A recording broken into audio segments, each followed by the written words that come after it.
One morning in September of 2016, a person sat in their home in Bucks County, Pennsylvania, holding a business card. And like always, just the sight of it made their stomach twist into knots. This card had been given to them years ago by a detective, and it was worn and faded from all the time the person had turned it over in their hands, agonizing over what to do with it.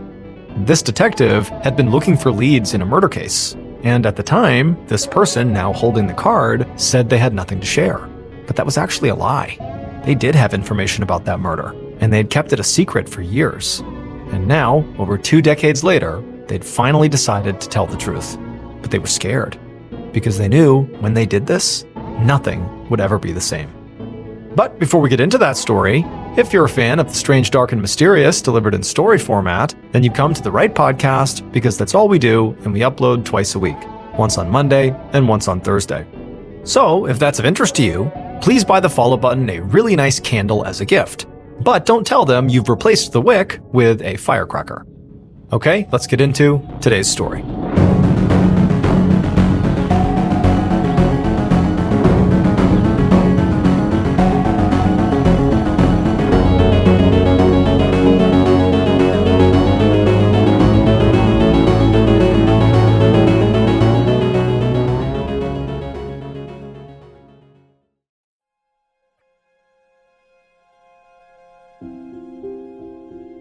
In the early morning hours of April 19, 1991, 35-year-old Joy Hibbs lay in her bed in suburban Pennsylvania. She'd just opened her eyes when her 36-year-old husband, Charlie, hurried into their bedroom looking totally stressed out. In his hands was their new puppy, Major, who was squirming in his arms. Joy was surprised that Charlie was already awake, but he quickly explained to her that he had to go into work early today. He worked for a property management company, which was a career that allowed him to work with his hands and allowed him to not sit in an office all day, which was perfect for him because Charlie hated wearing anything but jeans and a flannel. But as Charlie passed the puppy to Joy, he told her he'd just cleaned up another accident Major had had on the carpet, and hearing that made Joy tense up. Most of the time, she and Charlie had an amazing marriage. They were high school sweethearts raising 2 teenagers, and they had just celebrated their 18-year wedding anniversary a few days ago. But Charlie's one flaw was that he had a bad temper. And so Joy was always trying to play peacekeeper, and she knew that little things like Major making a mess could totally set Charlie off. So she quickly changed the subject and asked Charlie to bring the kids in to play with the puppy before he left. Then she pulled him in for a kiss, letting his big beard tickle her face. Overall though, despite Charlie's bad temper, their marriage was a happy one. They were both a little bit out of place in their nice suburban community. They loved playing loud music and riding around on Charlie's motorcycle and smoking weed. And so it had always sort of felt like it was them against the world. And now, to Joy's relief, Charlie lightened up. He kissed her back and then left the room, and then moments later he returned, but with their 12-year-old son, David, and he sort of tossed him into the bed. They all hung out with Major for a bit before their groggy 16-year-old daughter, Angie, came in and joined them, at which point Charlie left for work. A little over an hour later, Joy stood on her front steps with her second cup of coffee, watching the kids' bus pull away from the curb. Before she went back inside, she waved to one of her neighbors who was out watering their lawn next door. Joy was close with everybody on Spencer Drive, literally.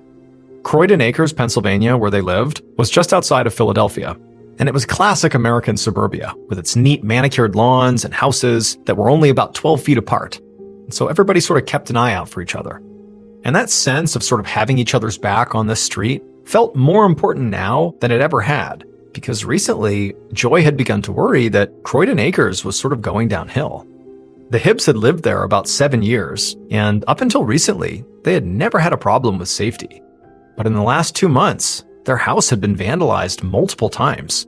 A brick was thrown through their window, someone slashed their car tires, and their back door was kicked in. It was unnerving, but she and Charlie had a theory about who it was: their daughter Angie's friends. Her daughter was close with a lot of kids in the neighborhood, and they were a sort of rambunctious and wild group. Angie insisted she didn't know anything about the vandalism, but Joy still wondered if maybe some high school drama had gotten out of hand. Joy went back inside to get changed and to have another cup of coffee before she headed out for the day. She worked as a medical assistant at a doctor's office, and on Fridays, they didn't open until 2 p.m., so she usually had the whole morning to run errands. But her son David had a half day today, which meant he'd be home early. So she needed to go get everything done sooner than normal so she could be home when he got back. After getting dressed and ready, Joy would spend the next few hours running around town, depositing her and Charlie's paychecks at the bank and then also grocery shopping. At around 11 a.m., she went home to take Major out for a walk. After she got back from that, she threw some laundry in, then sat on the couch and rolled a joint. This batch of weed was really good, way better than the one she'd gotten a few weeks ago. That bag had been from one of their former neighbors, a man named Robert Atkins, and it had been full of stems and seeds, with basically no marijuana at all. It was so bad, Joy had actually called Robert to ask for a refund, which really pissed him off. He'd actually begun screaming at her, which, she should have expected because she was friends with Robert's wife, April, and through that relationship, she knew Robert was a really angry guy. The Atkins used to live 2 doors down, that is until the bank foreclosed on their home. Now they were living about 15 minutes away. Now, Joy had not told her husband Charlie about the fight she'd gotten into over this bag of weed. She knew he would be furious if he heard Robert had yelled at her, and so she didn't want to start a war between their families. Just then, there was a loud knock on her front door, which made Joy immediately sit up because she was not expecting anyone. And when she went to look out the window, she saw the last person she wanted to see while smoking pot, a reverend. She had no idea why he was there, but she ran to the bathroom to throw her joint in the toilet, then waved a hand through the air to try to get rid of the smell before opening up the door.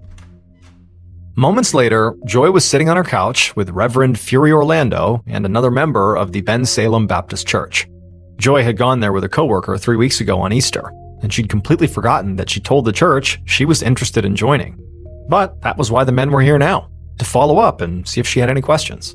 The Reverend spent the first few minutes of his visit just telling Joy about the congregation and the worship style, but then he surprised Joy by asking if she was sure she would go to heaven when she died. And this question gave Joy pause. Now, of course, she'd considered what might happen after she died, and she did believe in heaven, but the Reverend asked if she was sure she would get in. And honestly, she was not sure. Now, she was generally a happy and kind person and tried to be good to people, but recently she'd begun to wonder if maybe she was missing some deeper spiritual meaning in her life. Reverend Orlando seemed to sense her stress and just took her hand and said they should pray.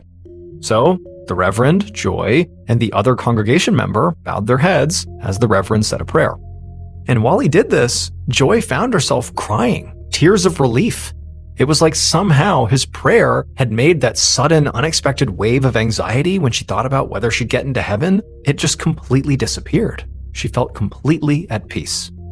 Joy walked the 2 men out of her home at 11:50 a.m. and told them she would see them in church on Sunday. She waved as they drove away, then she went back inside and closed the door. Then she would spend the next half hour or so folding some clothes, and then she went to David's room to put some of it away. And as she did this, she heard the back door open and thought it must be her son, David.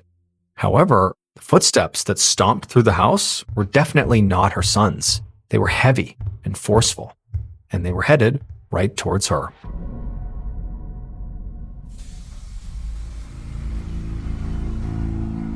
About a half an hour later, around 1 p.m., Joy's son David got off his school bus in front of his house, and the first thing he saw once he got off was his mother's car in the driveway, which made him smile.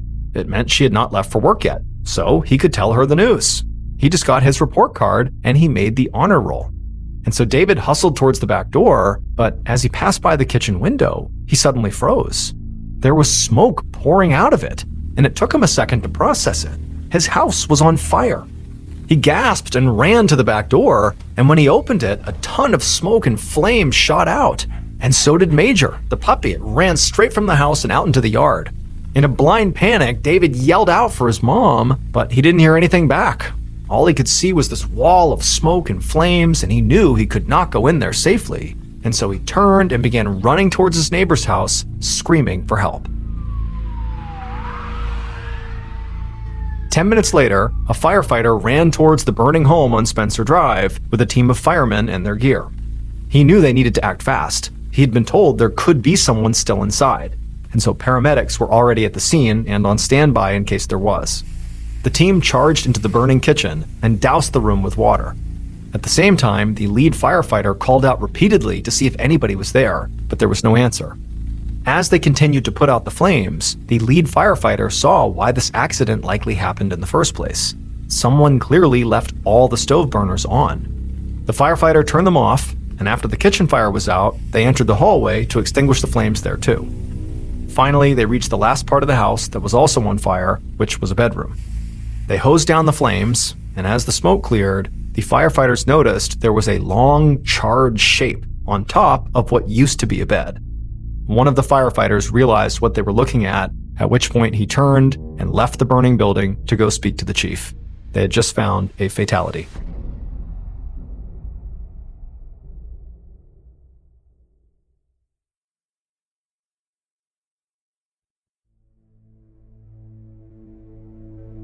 The next afternoon, Sam Wisniewski, a detective with the Bristol Township Police, stood in front of a half-burned-down home on Spencer Drive. The firefighters had come and gone, and the place was now swarming with crime scene techs and police officers. Until that morning, everyone had believed that this was an accidental fire with a casualty, a 35-year-old woman who had been identified as Joy Hibbs. But then the medical examiner had conducted Joy's autopsy, and even though her body was clearly badly burned, it was also clear that her death was not caused by the fire. Joy had been murdered. She had stab wounds all over her chest, she had broken ribs, and she'd also been strangled. And there was no smoke in her lungs, which meant she died before the fire started. So Wisniewski was the lead investigator on what was now a homicide case, and he was already 24 hours behind. But he did have an early working theory. And that was, since multiple violent methods were used to kill Joy, the attack had to be emotional and frenzied. And in his experience, strangulation and stabbing were common in personal crimes, since they required getting so close to the victim. And so what that told him was that Joy likely had a relationship with her killer. But proving that might be hard, since the case already had some pretty big problems. Not only was Wisniewski getting to the scene an entire day after Joy was found, but when he actually stepped inside the home, he could see the crime scene itself was completely contaminated. The firefighters obviously had not been focused on preserving evidence, and though parts of the house were untouched by fire, a lot of it was burned and then soaked and trampled all over. Wisniewski also knew he would not be able to see if this had been a robbery or not, since, missing items could have also just been burned up. And so Wisniewski did an initial loop of the property to check the doors and windows, and he didn't see any signs of forced entry. So Joy either let her attacker in, or the door or a window had been unlocked. Then Wisniewski went to the bedroom where the body was found. He'd been told it was the son's room and that Joy had been lying face up on the bed. And when he got inside, he could see it was by far the most damaged part of the house, which must have been intentional. By this point, the firefighters had confirmed this was indeed arson. They'd actually found 4 separate fires in different areas of the home. So Wisniewski guessed the killer must have set fire to Joy in this room first, since it was where most of the evidence of the crime would be. After he finished in the bedroom, Wisniewski looked around the house a bit more, but he didn't find much else. So he told the crime scene techs to collect what they could, then he went outside to speak to the neighbors. A few hours later, Wisniewski jumped into his cruiser and headed back to the station. And he had a lot to do. Because while the actual crime scene had sort of been a bust, the neighbors were hugely helpful. Their houses were physically close together, and the weather had been nice yesterday, so a lot of windows and doors were open. And this meant multiple people saw Joy alive and walking the dog at 11 a.m., and then right after that, they saw Joy let 2 men into her home. And they were very noticeable, because one of them was a reverend. In fact, one of the witnesses recognized him as the reverend from Ben Salem Church. Wisniewski had been pretty surprised to hear this.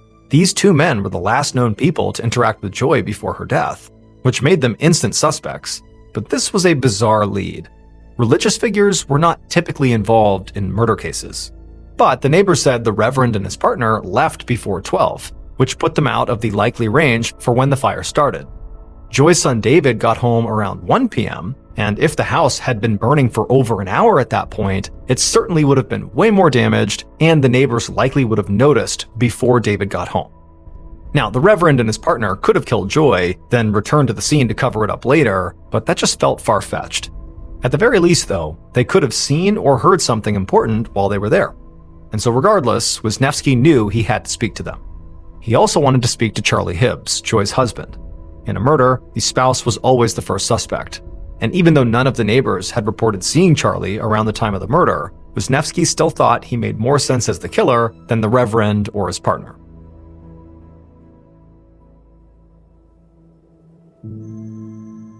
On Sunday, April 21st, so 2 days after Joy's body was found in the fire, and 1 day after the case was declared a murder, Detective Wisniewski sat down with Joy's husband, Charlie Hibbs, in an interrogation room at the police station. Some of Wisniewski's officers were currently at Ben Salem Church speaking to the Reverend. That way, right now, Wisniewski could just focus on Charlie. Currently, Charlie was hunched over and quiet, and his hands were visibly shaking. No one had told Charlie yet that the police knew his wife had been murdered, and so Wisniewski wanted to see how he reacted when he heard the truth. When the detective broke the news, he watched as Charlie went from shock to confusion and then finally to horror. And then after that, he just buried his face in his hands and sobbed. Charlie's devastation appeared genuine, but Wisniewski knew he could just be a good actor. So he waited for Charlie to calm down and then asked him what his relationship with his wife had been like. Charlie's voice shook as he told Wisniewski that they had been married since high school when Joy accidentally got pregnant with their daughter. Now, the pregnancy was a shock at first, but the decision to get married as a result of it turned out to feel like the right one, and they both agreed that they likely would have gotten married at some point anyways. Charlie said Joy was the best thing that ever happened to him. She was gentle and kind, and she humored his deep love of motorcycles, and he just couldn't believe she was gone now. Wisniewski could see Charlie was getting very upset again, so he changed tracks and asked Charlie where he was between 11 a.m. and 1 p.m. on Friday, April 19th. Charlie said he was at work about 20 miles away at a construction site in Philadelphia, and he had been there until a coworker told him that his house was on fire. So he went home right away and he saw the flames and the firefighters and then his wife's horribly burnt body being wheeled out on a stretcher. Wisniewski wrote all this down. He would need to confirm Charlie's alibi, but if he was at work, then he obviously did not kill Joy himself. Now, he could still be involved. It was possible he'd hired someone to do it. But if this were a hit, Joy's murder would have likely been more colder, more efficient, rather than frenzied. So the next thing Wisniewski asked was if Charlie could think of anybody close to Joy that she was maybe fighting with, or if anybody had ever threatened her or their family. And this made Charlie frown, like something had just occurred to him. And he said, not really, but in the last 2 months, there had been some vandalism at their house. Joy's tires had been slashed, and somebody broke their back door. They just sort of assumed it was their daughter Angie's friends, but maybe it was something else. Wisniewski immediately asked Charlie if he had the names of these friends. Now, of course, this could be nothing, but it could also mean that someone or multiple people had been threatening Joy for months before her murder, and Joy simply hadn't realized how serious it was. Charlie told Wisniewski he could ask Angie himself, because his kids were waiting in the lobby. Moments later, David and Angie joined their father and Wisniewski in the interrogation room. Their eyes were red from crying, and Wisniewski decided not to reveal the fact that their mom had been murdered. Their dad could eventually tell them that. Instead, he just asked them if they knew of anybody who might have wanted to hurt their mother. Now, what Wisniewski expected was that these kids would just say no, and that he would just start in on Angie, asking about her friends and the vandalism. But that's not what happened. Instead, Joy's son David spoke up, and he said yes, he knew someone who would want to hurt his mom. It was their former neighbor, Robert Atkins. After David said this, he sort of froze and looked nervously at his dad, like his dad might be upset with him. But his dad just looked confused and told David to continue. So David turned to Wisniewski and said that Robert was this scary guy, and his parents bought weed from him a few weeks ago. And he said he knew this because he actually overheard his mom on the phone with Robert asking for a refund, since apparently the weed had been so bad. And when she asked for that, David said he could hear Robert get really mad on the other end and literally threaten to kill her and blow up their house. Wisniewski couldn't believe what he was hearing. Not only was Joy's life being threatened just before her murder, but it was over a drug deal. It was not what he expected out of somebody he'd assumed to just be a typical suburban mom. And if Charlie or Joy were frequent drug users, that could have put them in touch with a rough crowd. And so now Wisniewski could kind of understand why David had been hesitant about what he just said. Back in 1991, marijuana was still very much illegal, and David probably did not want to get his parents in trouble. But Wisniewski said he didn't care about the drugs at all right now. He told David and Charlie that, the weed was not his priority. His priority was figuring out what happened. And so Wisniewski turned to the dad, Charlie, and asked him to tell him everything he knew about Robert Atkins. Charlie nodded and took a shaky breath. Then he admitted they did buy some weed from Robert. It had been a crappy batch, and he had known Joy tried to return it, but he didn't know anything about the threats that followed. By the end of the interview, Wisniewski did still want to talk to Angie's friends, who her dad had suspected of vandalism, so he got their information from Angie. But far more pressing than that was tracking down and speaking to Robert Atkins.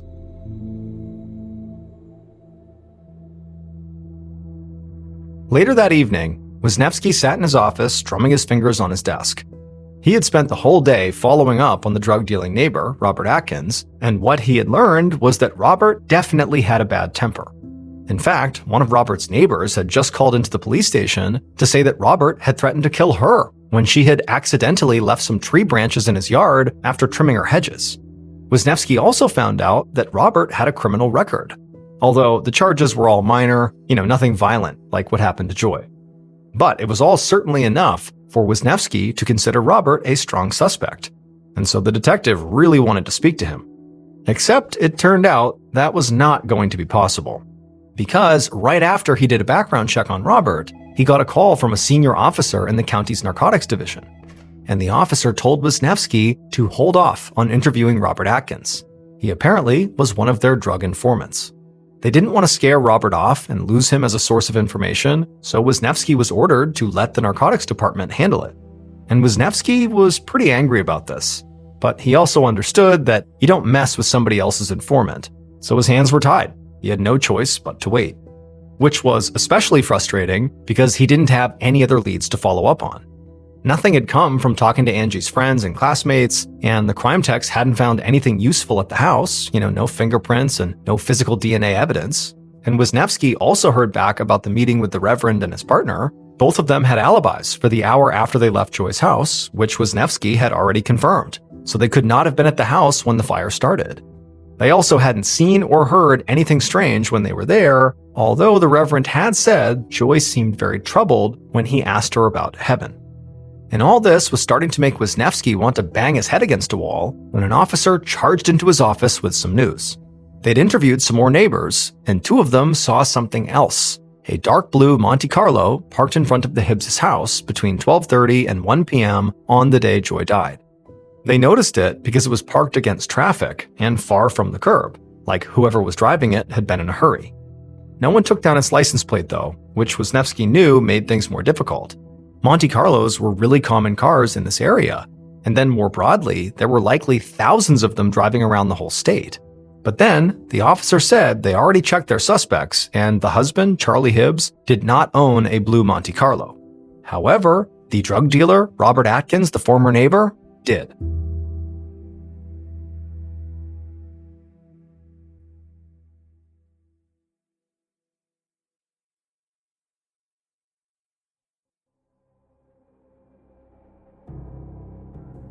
On April 24th, 5 days after Joy Hibbs was murdered, Detective Wisniewski sat in an office in the narcotics department with a few other officers.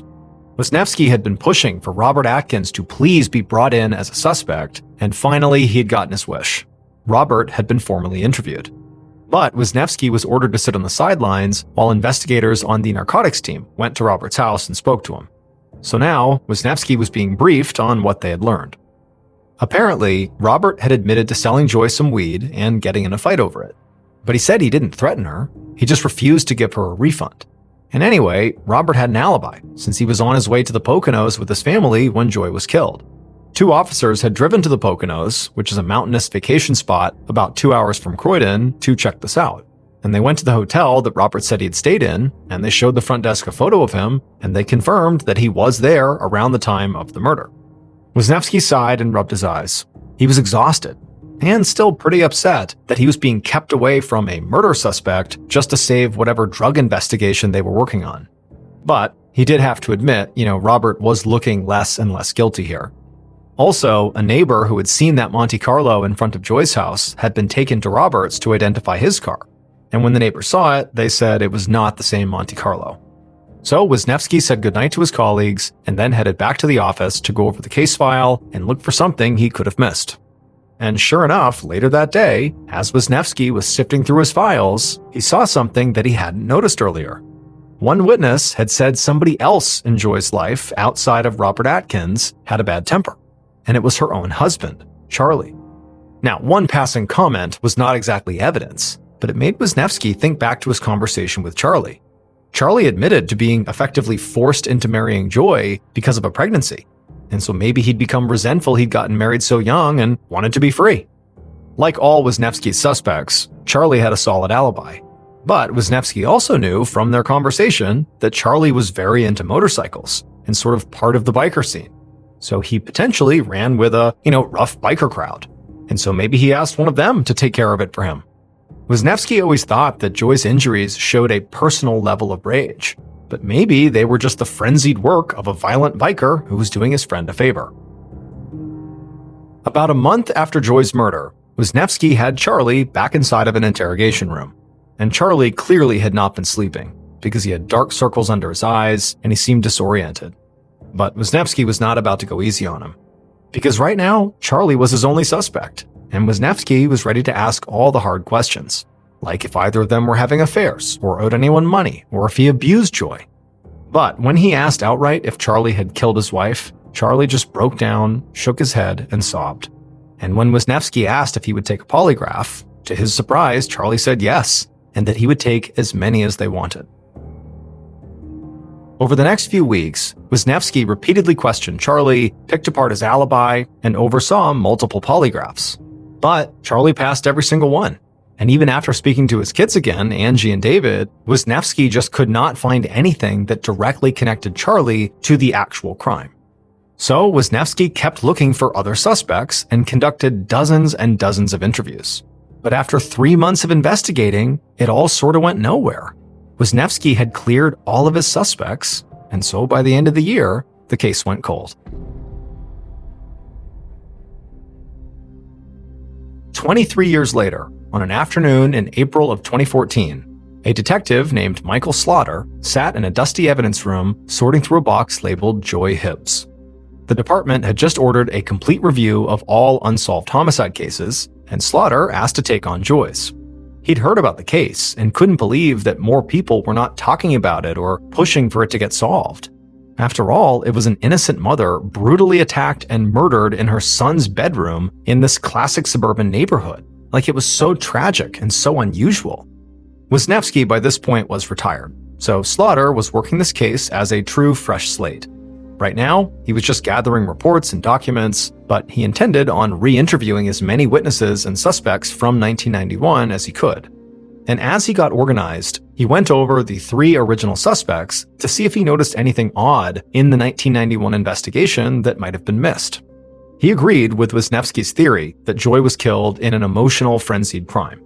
But he could see that the closest person to her, her husband Charlie Hibbs, had passed multiple polygraphs, had an alibi, and fully cooperated with the investigation. Now, it was true that he had had to marry Joy because of an accidental pregnancy, but they'd continued to live together for 18 years and had another kid, so Slaughter really didn't think that was a strong motive. Then there was Robert Atkins, who threatened to kill Joy over a drug deal. But Robert Atkins seemed to make a lot of threats to his neighbors, most of whom did not end up dead. Plus, he had been 2 hours away at the time of the murder. It did bother Slaughter that the drug cops at the time had blocked Wisniewski from speaking to Robert, but a cheap weed deal didn't seem like a very good motive for a brutal murder. As for the Reverend and his friend, they were literally seen at Joy's house right before she was killed, which was obviously very suspicious. But other than the timing, they never made very good suspects.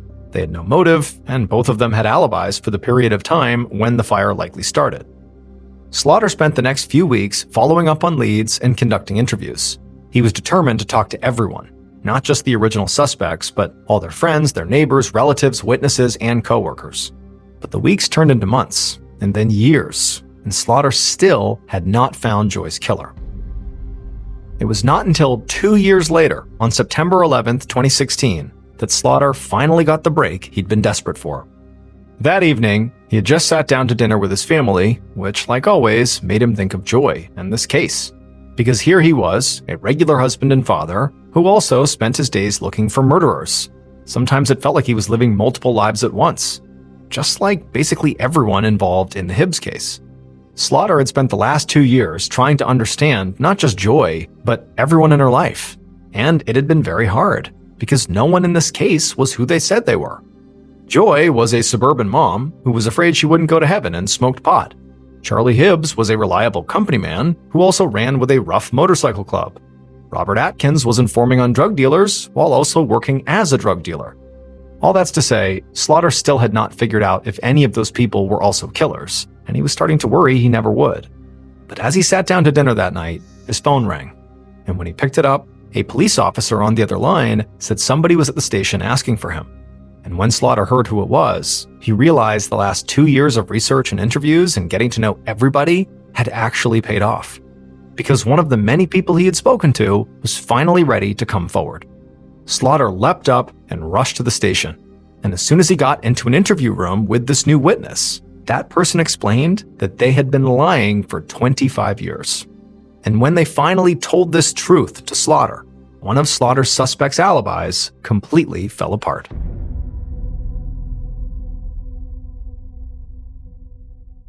Based on the police investigations of 1991 and 2014, and also witness reports, here is a reconstruction of what investigators believe happened to Joy Hibbs on April 19, 1991.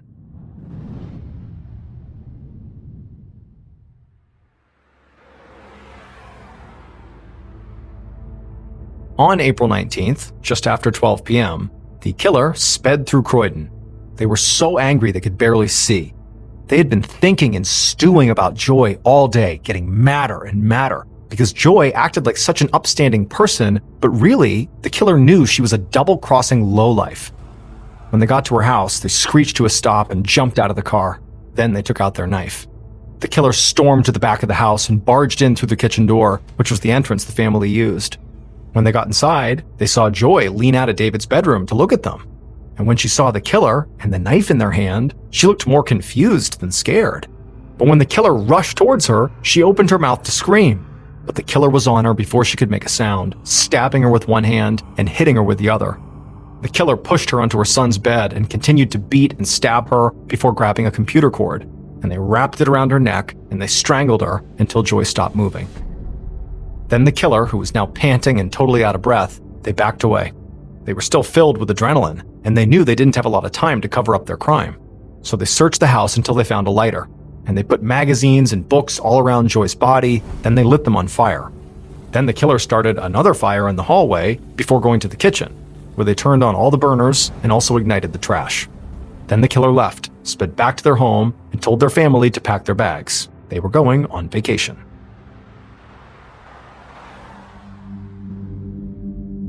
It would turn out Joy's drug-dealing neighbor, Robert Atkins, had lied about everything. He actually was furious with Joy over the weed incident, which might not have been a big deal to anyone else. But Robert was an incredibly violent person, and he was absolutely enraged. After killing Joy, when Robert got back home, he was literally covered in blood, and he told his wife April that he had just stabbed someone and set their house on fire. And then before his wife could really react to this, he took her and the rest of his family upstate to the Poconos to create his alibi. And Robert's wife April had lied about this for decades, mostly because she was scared of Robert. However, after Detective Slaughter interviewed her in 2014, she held onto his business card for 2 years until she finally got the courage to come forward and tell the truth about her husband.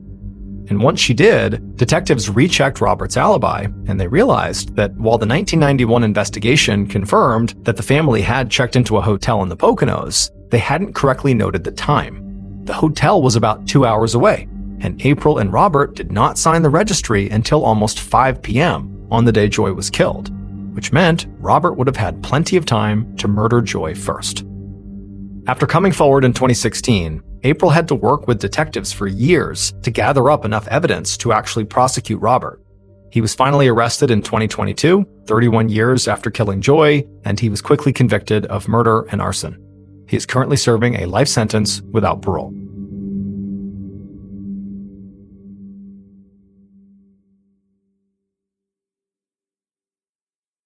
A quick note about our stories: they are all based on true events. But we sometimes use pseudonyms to protect the people involved, and some details are fictionalized for dramatic purposes. The MrBallen Podcast, Strange, Dark, and Mysterious Stories, is hosted and executive produced by me, Mr. Ballen. Our head of writing is Evan Allen. Our head of production is Zach Levitt. Produced by Jeremy Bone. This episode was written by Kate Murdoch. Story editing by Karis Pash Cooper. Research and fact-checking by Shelley Shue, Samantha Van Hoos, Evan Beamer, Abigail Shumway, and Camille Callahan. Research and fact-checking supervision by Stephen Ear. Audio editing and post-produced by Whit Lacasio and Cole Lacasio. Additional audio editing by Jordan Stidham. Mixed and mastered by Brendan Kane. Production coordination by Samantha Collins. Production support by Antonio Manata and Delana Corley. Artwork by Jessica Clogston-Kiner. Theme song called Something Wicked by Ross Bugden. Thank you for listening to the MrBallen Podcast. If you enjoyed today's story and you're looking for more bone-chilling content, be sure to check out all of our studio's podcasts. There's this one, the MrBallen Podcast, as well as Mr. Ballen's Medical Mysteries, Bedtime Stories, Wartime Stories, Run Fool, Redacted, Late Nights with Nexpo, and A Twist of History. All you have to do is search for Ballen Studios wherever you get your podcasts. To watch hundreds more stories just like this one, head over to our YouTube channel, which is just called Mr. Ballen. So that's going to do it. I really appreciate your support. Until next time, see ya.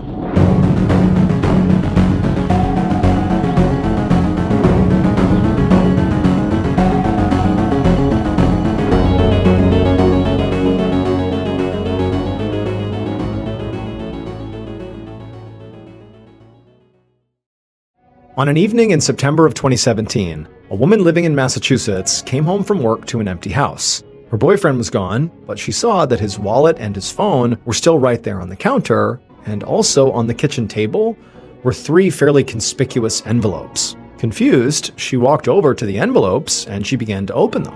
One of them was her boyfriend's last will and testament. Another was a note that was for her.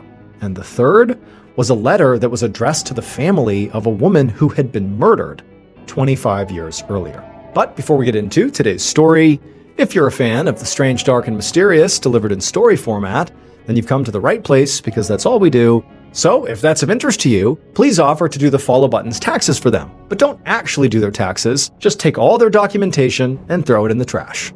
Okay, let's get into today's story.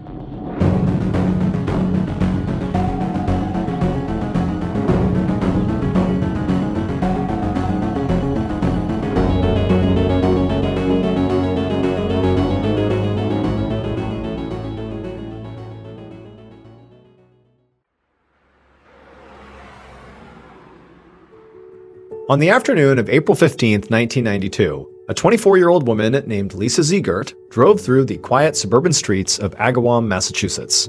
And eventually, she pulled into a shopping plaza in the center of town, which was full of shops and restaurants and bars. So Lisa was a teacher's aide at the local middle school. And while teaching was definitely her passion, the reality was being a teacher's aide did not pay very well. So, to earn some extra money, she also worked the evening shift at a store called Brittany's Card and Gift Shop, which sold things like birthday cards and stuffed animals and music boxes. As she drove through the lot looking for a parking space, she passed by a chicken restaurant where her friend Ed Borgatti worked. So Ed shared a house with Lisa's boyfriend, Blair Masoya, as well as Lisa's sister, Lynn. So the 4 of them were all pretty close.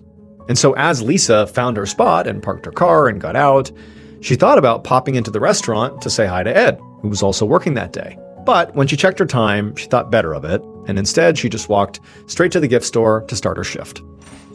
A few hours later, around 7 p.m., Lisa sat behind the counter at the gift store, humming along to the song that was playing on the overhead speakers. Lisa was the only employee on duty during the evening shifts, and she was there until the store closed at 9 p.m. And working alone so late at night definitely made her a little bit anxious. And, she did every now and again have issues with problem customers. And so she was just always kind of a bit on edge, especially considering, some rowdy people often came out of the pool hall that was just a few doors down, and they sometimes came in the shop and were just kind of a handful. And on top of all that, there was something else going on that Lisa actually couldn't quite explain. Lately, she'd been having this weird feeling that somebody was watching her through the windows of the store. So, as Lisa is sitting behind the counter, feeling, very anxious and sort of stressed about the night, she hears the sound of the door to the shop opening. There was a bell above the door that jingled every time the door opened. And so she whipped around to see who it was, and she was very relieved to see that it was actually just her older sister, Lynn, not some random customer who might be a problem. Lisa was really close with Lynn, and sometimes her sister would just stop by to chat and keep Lisa company, especially during her evening shifts. So Lynn walked in and asked Lisa how things were going, and Lisa said it was fine. And then eventually she sort of shifted the conversation to how, Lisa was still sort of upset that she had not been able to land a full-time teaching job yet. She told Lynn that what she really wanted here was just, a teaching job that paid better than what she had now so that she could quit this gift store job. Not only because this late night shift really creeped her out, but also because she'd be able to spend more time with her boyfriend Blair if she just had this full-time teaching job instead of splitting these two jobs. And so the two sisters continued to chat for about a half an hour, and then Lisa walked Lynn to the door and waved goodbye. And as Lisa watched her sister drive away in her car, Lisa suddenly became aware of the fact that the parking lot of this plaza was really full tonight, and there were lines of cars, of people honking at each other trying to get, the few remaining spots. And as Lisa stood there in the gift shop's doorway, she looked over and saw that the owner of the carpet shop next door, James Dent, was closing up. And James, he looked over, saw Lisa, and he made a comment about how crazy the parking lot was tonight. And Lisa was like, yeah, it gets pretty busy at night, but this is even, crazier than usual. After that, the two said goodbye and they went their separate ways. And Lisa, she turned right around and went back inside the gift store. About an hour later, around 8:20 p.m., Lisa rang up a customer at the counter. She handed the customer his change and his receipt and told him to have a good night. And then once he was gone, she went into the back room to take inventory before closing. After such a long and stressful day, Lisa was really glad that her shift was nearly over. In about 40 minutes, she was going to close up the shop and then maybe walk over to see if Ed was still working at the restaurant, chat with him for a bit, and then head home. But just then, Lisa heard the sound of that bell on the door, which meant somebody was coming in. So she stepped out of the back to see who it was.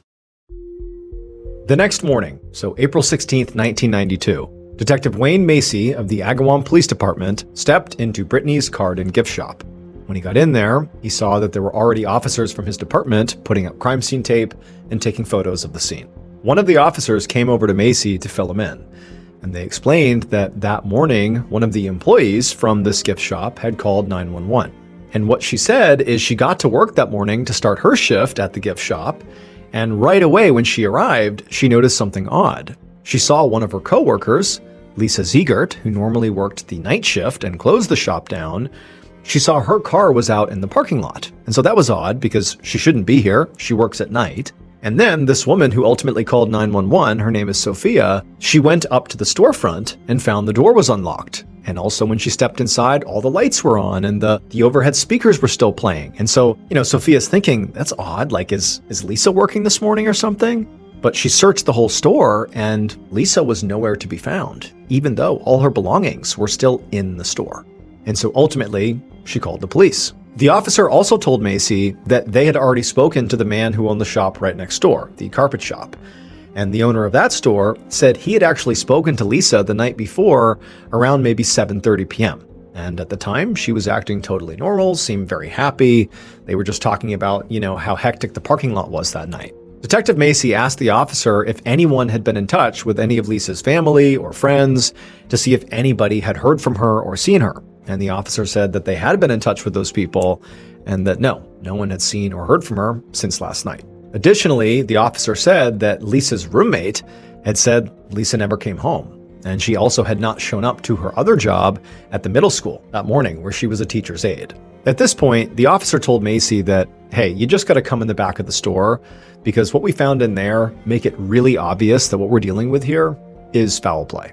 So Macy said, all right, lead the way. And he followed this officer into the back room of the shop. And as soon as he looked inside, his heart sank. There were all these cardboard boxes in the back room that had been sort of flattened, like one or maybe multiple people were laying on all these boxes, and there was blood all over the boxes.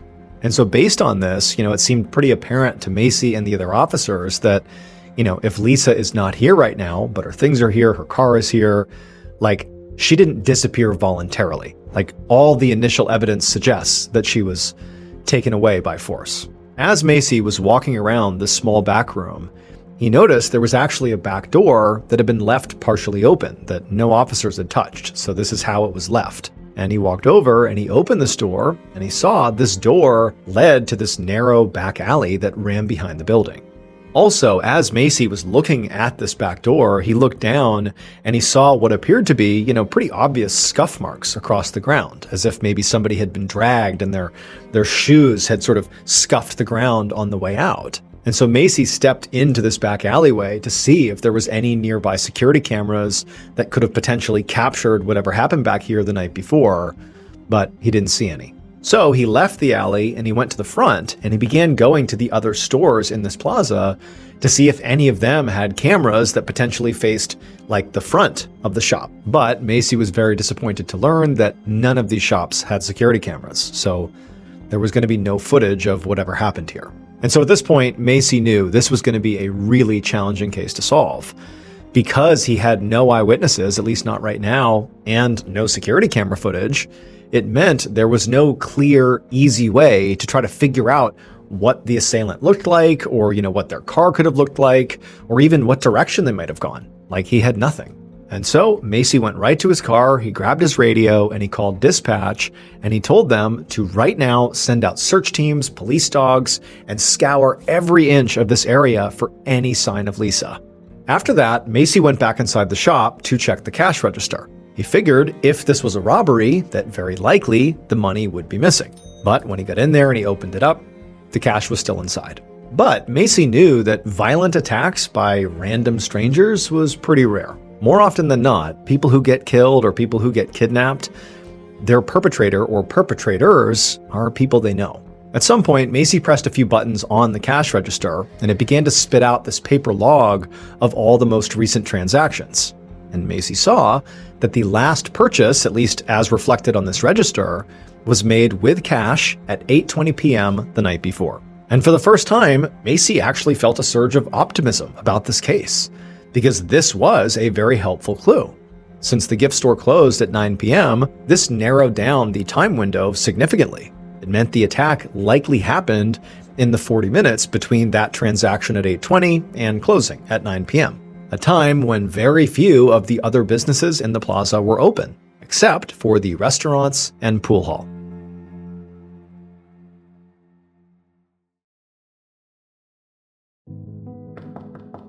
That afternoon, Detective Macy knocked on the door of Lisa's parents' house. The search at the shopping plaza was now fully underway, and a team of officers was already searching Lisa's apartment across town for clues. And in the meantime, Macy wanted to speak to Lisa's family and see if they knew anything. When Lisa's mother opened the door, she looked frantic, but she also seemed relieved that a police officer was finally there to fill her in on what was happening. And so she told Macy to come in, and Macy stepped into a house that was absolutely buzzing with activity. As the detective entered the dining room, he saw that at least a dozen people, most of them around Lisa's age, were gathered around the table. They had this big map spread out on the table and were talking about maybe organizing their own search effort. And then when they saw Detective Macy, they all sort of flocked around him and began peppering him with questions about what happened to Lisa, where is she? Macy told the group, which consisted mainly of friends and some family, that he would speak to all of them one by one, but in an orderly fashion. And he would start with Lisa's mother. The group seemed to understand this and kind of naturally throttled back. And then at that point, Macy took Lisa's mother, they went into the living room, and they sat down to talk. The first question he asked her was, do you know of anybody out there who might have wanted to harm your daughter? And Lisa's mother immediately said, no way. Lisa did not have any enemies. She was quite friendly, very hardworking, and really just stayed out of trouble. And for the rest of this interview, which lasted, another 30 minutes or so, that really was the sentiment that Lisa's mother communicated, that this was totally unheard of, that anything would happen to Lisa. She never did anything wrong. She had no problems. She had no enemies. I don't know what happened. And so Macy, after speaking to the mother, would also speak to Lisa's father, her two sisters, and her roommate. And then also he would speak to her boyfriend Blair and Blair's roommate, Ed Borgatti. Blair seemed really broken up about his girlfriend's disappearance. When Macy asked where he had been the night before, Blair said he was at his mother's home for most of the night, except for a quick trip to CVS. He said he didn't remember the exact time he went there, but he definitely had the receipt back at home. And when Macy spoke to Ed, so Blair's roommate, Ed also seemed really upset about what happened to Lisa. He told Macy that he and Lisa were definitely good friends and they worked near each other in that shopping plaza. And he said he'd actually been working at the chicken restaurant around the same time of Lisa's disappearance. Again, most violent attacks are not committed by strangers. They're committed by people who know their victims. And like here was a potential suspect who not only, knew Lisa very well, but was also just a few hundred feet away when she was attacked and potentially abducted. It just seemed like almost too obvious. So Macy made a note to be sure to look into Ed very thoroughly and see if any of Lisa's friends knew about maybe any tension between those two. However, as Macy would go around and question all of Lisa's friends who were at the house, none of them had anything negative to say about Ed or Blair, and none of them knew anything useful about Lisa's disappearance. However, one of Lisa's friends did say that about a week earlier, Lisa had told her about this feeling she had of being watched while she was at the store. But Lisa hadn't actually said anything about why she felt that way or who she thought was watching her. So even though it was an interesting lead, Macy knew it would be virtually impossible to actually follow up on. And at this point, he was just getting a little frustrated because not only did he have no eyewitness or security footage of Lisa's abduction, it seemed absolutely no one even had a motive to harm Lisa. In fact, the only useful piece of information he got from all the interviews was from Lisa's sister, Lynn, who said she had stopped by the store about an hour or two before Lisa disappeared. She was able to give Macy a very detailed description of what Lisa was wearing: a denim skirt, boots, and a charm bracelet. And so by the time Macy was leaving the home, he felt really disappointed by how little he had uncovered. He just hoped that the officers in charge of the search effort were maybe having more luck. 3 days later, on the afternoon of Sunday, April 19th, Detective Macy parked at the edge of the woods off Route 75, less than a mile from the gift store. Seconds later, another police cruiser pulled up right behind him. So earlier that afternoon, a man had been out walking his dog in these woods, and he had unfortunately come across a dead body and had called it in. And so Macy, when he heard this, had driven straight over here, thinking this could be Lisa's body. And now, as he got out of his cruiser, he saw there were tire tracks that the man who had called in the body had said he had also seen.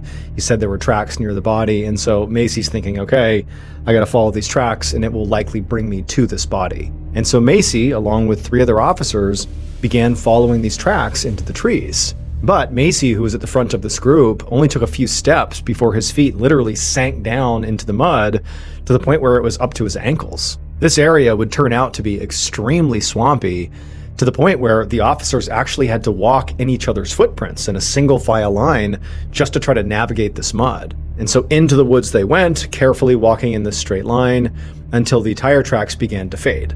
At this point, Macy and the others looked around and, there was no body where they were and there was no sign of any body or anything unusual. But the man who had found the body had said these tracks sort of aimed in the direction of where the body was found.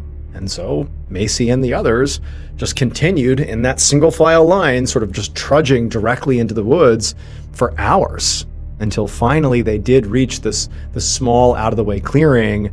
And in the clearing, Macy and the others saw clothing items scattered all over the place. At this point, it was starting to get dark, and so Macy pulled out his flashlight and he shined it around in this clearing, and at some point, his beam of light landed on a woman's body lying right next to a tree. She was partially naked, and some of her clothes that she still had on had been pulled down, so it seemed fairly obvious that she had been sexually assaulted before she died. Also, there were clearly multiple stab wounds all over her body, including one to her throat.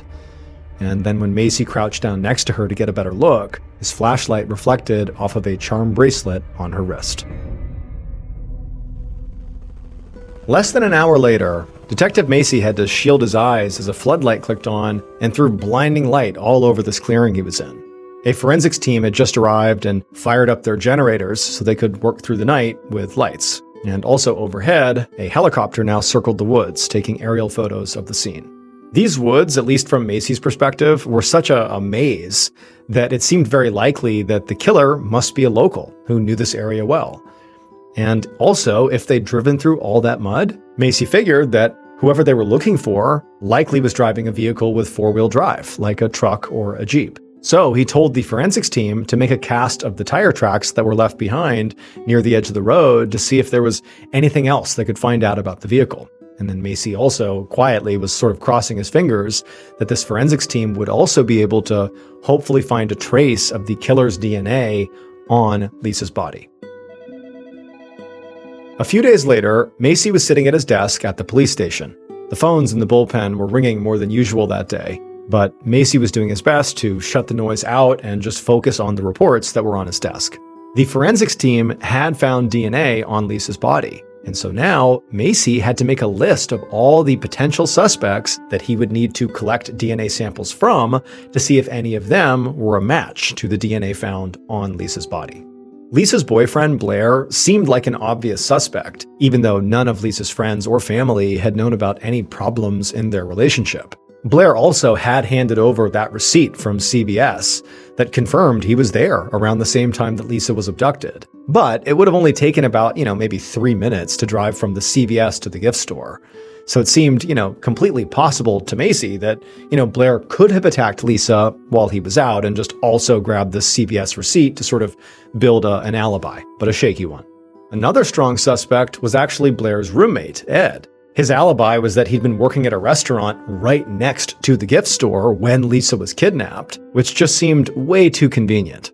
And so Macy thought, it was entirely possible that Ed, during his shift, could have snuck over to the shop, maybe killed Lisa right there in the store and then left her there. And then, after his shift was over, because he knows no one's going to be back in that gift shop, he could have gone back over, grabbed the body, disposed of her in the woods, and nobody knows. And on top of that, Ed just so happened to own a Jeep. So now Macy clearly needed to get DNA samples from both Blair and Ed, and also Macy planned to analyze the tires of both of their vehicles to see if either of them matched the tracks from the woods. Suddenly, though, the constant ringing of the bullpen phones just became too much for Macy to ignore.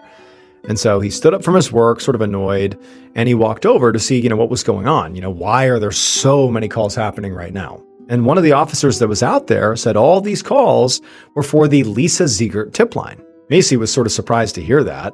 He knew the tip line had been set up, but for the past few days, there really hadn't been many calls. But the officer told Macy that, the floodlights in the forest and the helicopters flying over the woods the night before had really caught the attention of the local news. And as soon as word got out that, Lisa's body had been found out there, almost everyone in Agawam seemed to have a theory about what had happened, and now they were calling in their theory. But he said that these tips were sort of all over the map, and there were already dozens of different descriptions of suspicious vehicles or suspicious people that, could be suspects. Macy told the officer to, keep doing his job and to make sure you log all the tips that come in, and that Macy and his team would look through them one by one when they had a chance. And as Macy turned and walked back towards his office and he continued to hear all these phones ringing, he realized his team might have to do a whole lot more DNA comparisons than he'd originally planned on. Because this was the early 90s, there was no way to have one DNA sample like you would find on a body, let's say, and then just put it into a bank and see what turns up. That didn't exist. And so what he's saying is he needs to compare this sample directly to basically all these potential people and hope one of them lines up.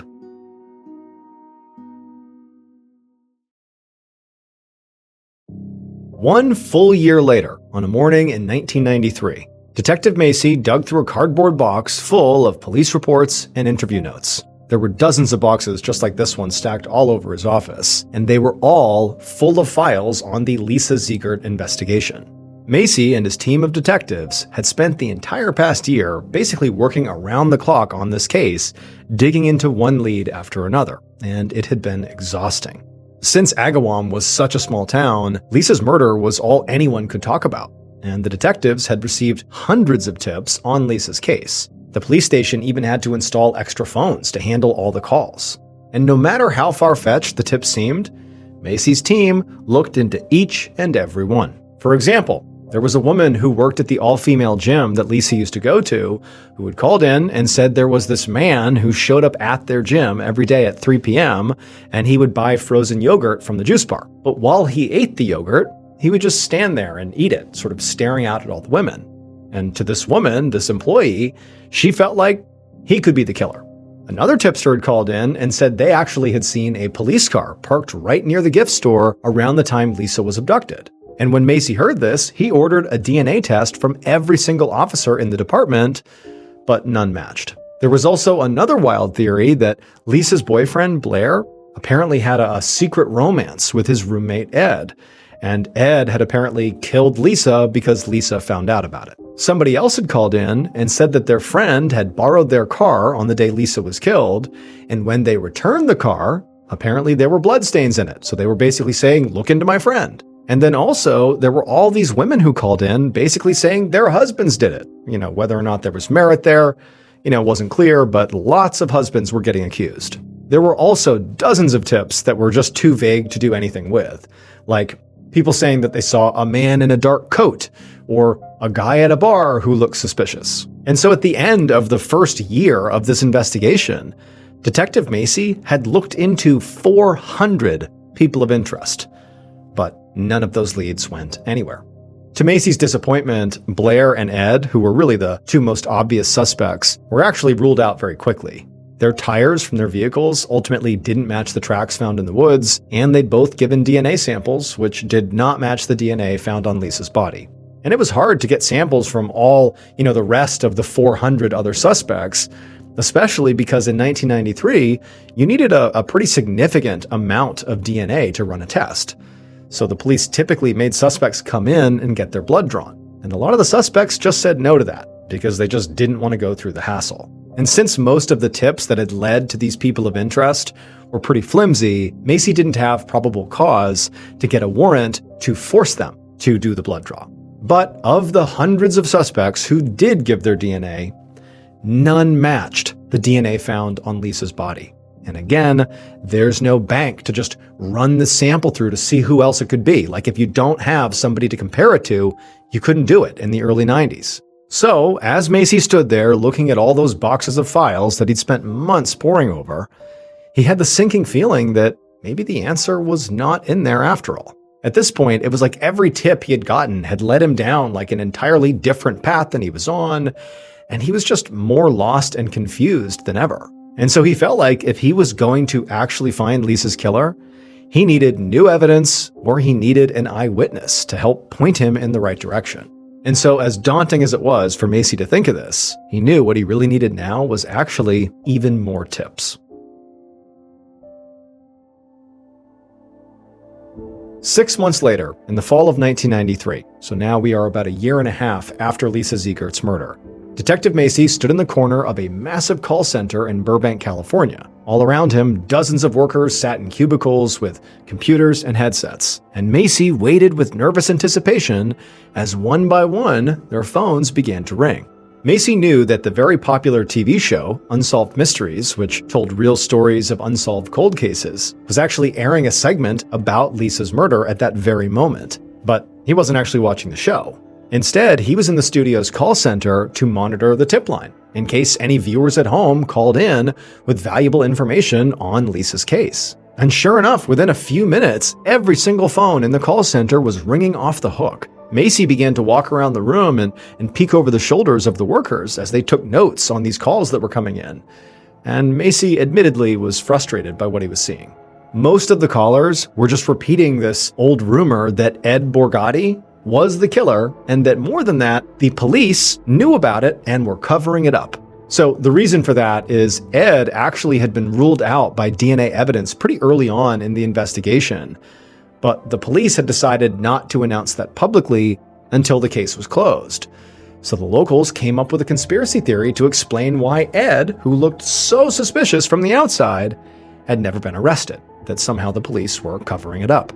Macy had hoped that by having this case be on Unsolved Mysteries, that it would lead to a fresh tip from a credible witness who maybe hadn't come forward yet. But instead, all he was getting was just more rumor and more speculation. In the end, the show generated 212 tips, and none of them led anywhere. And so as the years went on and still no new information came in, Lisa's case just continued to get colder and colder. By the time Detective Macy actually retired in 2003, it had been 11 years since her murder. Yet still, the murder was unsolved.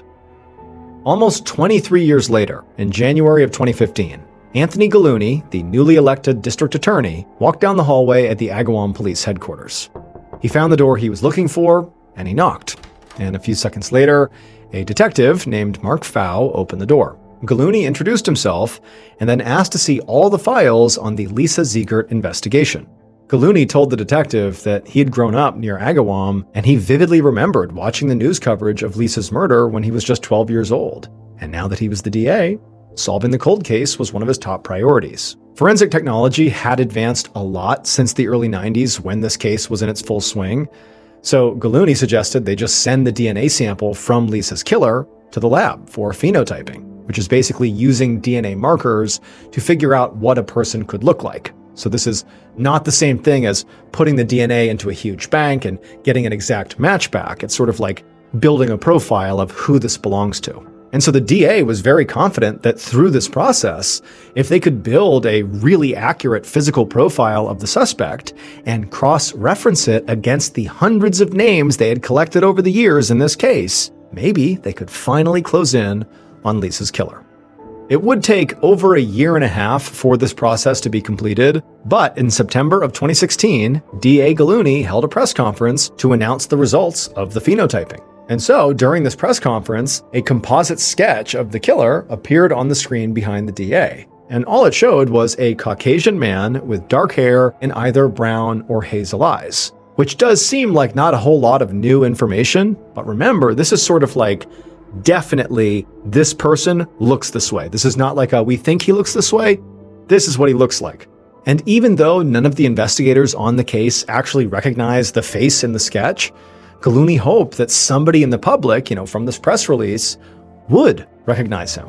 So, after the press conference, Gallooni went back to the police station, and with the help of a state trooper, they began sorting through the massive cabinets full of files on Lisa's case. They put together a list of every person of interest who had previously refused to give a DNA sample, and they were able to narrow it down to 11 suspects who fit the phenotype profile who didn't give their DNA sample. At that point, Gallooni pulled together all the evidence that he had against those 11 people, and he used it to secure warrants, forcing each of them to actually give their DNA. But before those DNA results even came back, Gallooni got a very unexpected phone call. And as he listened to the voice on the other end, his heart began to pound, because he knew after, 2.5 decades here, he finally knew exactly who had killed Lisa Ziegert. Based on a written confession and DNA evidence, this is what police believe happened to Lisa Ziegert on April 15th, 1992.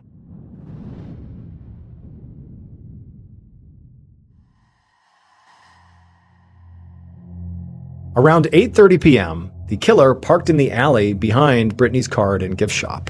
Then they walked around to the front of the store and hid behind a car and stared in the window and just watched Lisa. The killer had always been fascinated by abduction and bondage ever since they were young, and they had done their best to try to, keep those fantasies inside and not act on them. But when they had met Lisa, it was like their urges became just too powerful to control.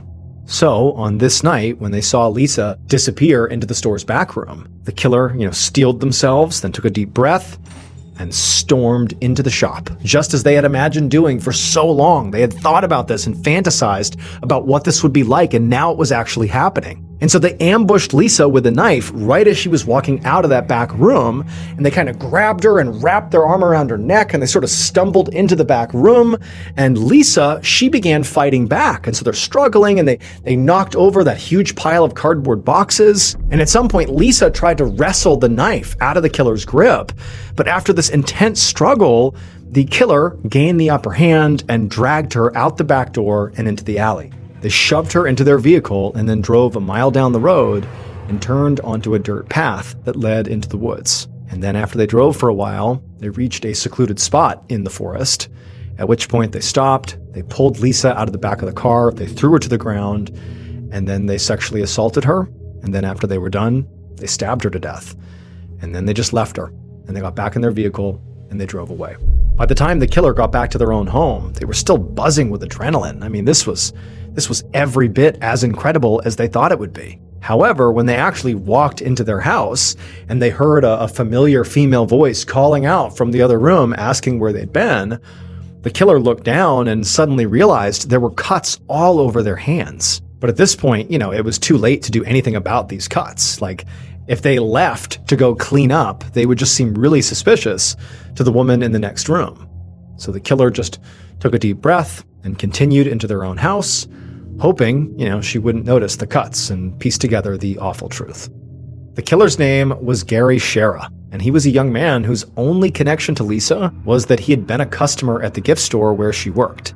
And so, the police had sort of begun the investigation with this idea that this really couldn't have been a random attack of sorts. But in reality, it sort of was. Police believe that just a few weeks before the murder, Shera had visited the shop just to buy a music box for his wife. Like, that actually was the reason he was going. It was not to scout for a victim. He just went into the store to buy this gift. But when he saw Lisa working there, he sort of immediately became obsessed with her. And then that obsession ultimately turned into murder.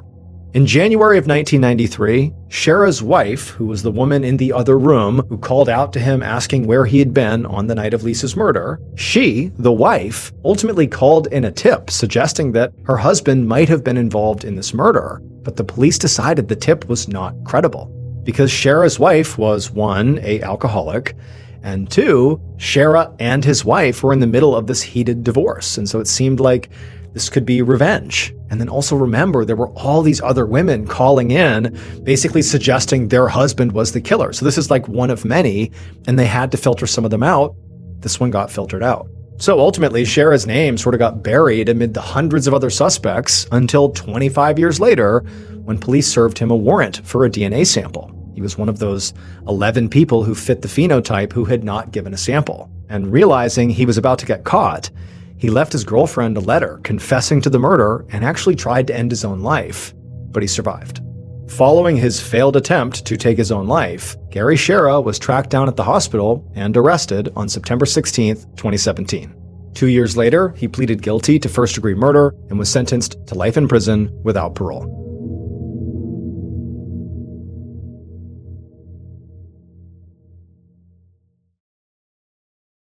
A quick note about our stories. They are all based on true events, but we sometimes use pseudonyms to protect the people involved, and some details are fictionalized for dramatic purposes.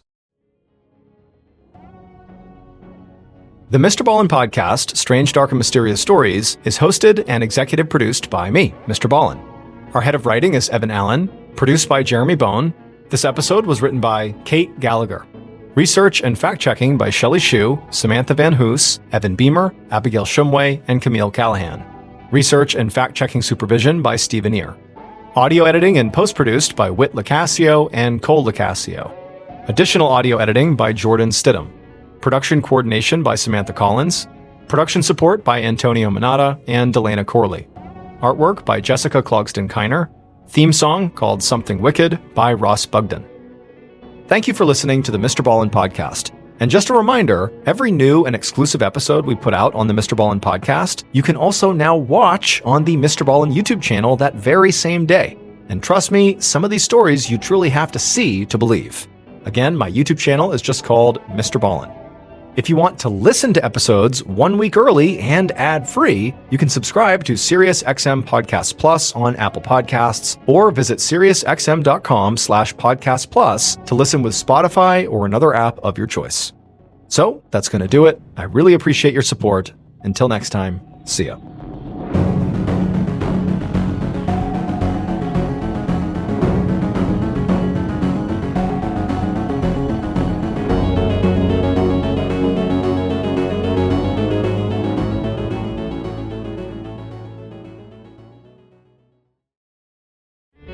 One afternoon in February of 2007, a man walked across an icy parking lot to the front door of a police station in Maryville, Indiana. Next to him was a police officer whose job it was to make sure this man actually went inside the station. Now, this man was very nervous.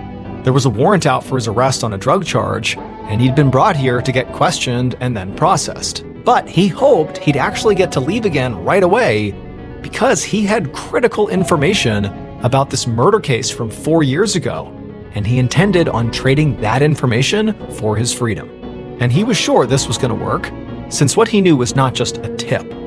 This was a bombshell. But before we get into today's story, if you're a fan of the strange, dark, and mysterious delivered in story format, then you've come to the right show, because that's all we do. So if that's of interest to you, please invite the follow button to the most expensive restaurant in town and have this amazing 5-star meal. But make sure you leave before the bill arrives. Okay, let's get into today's story.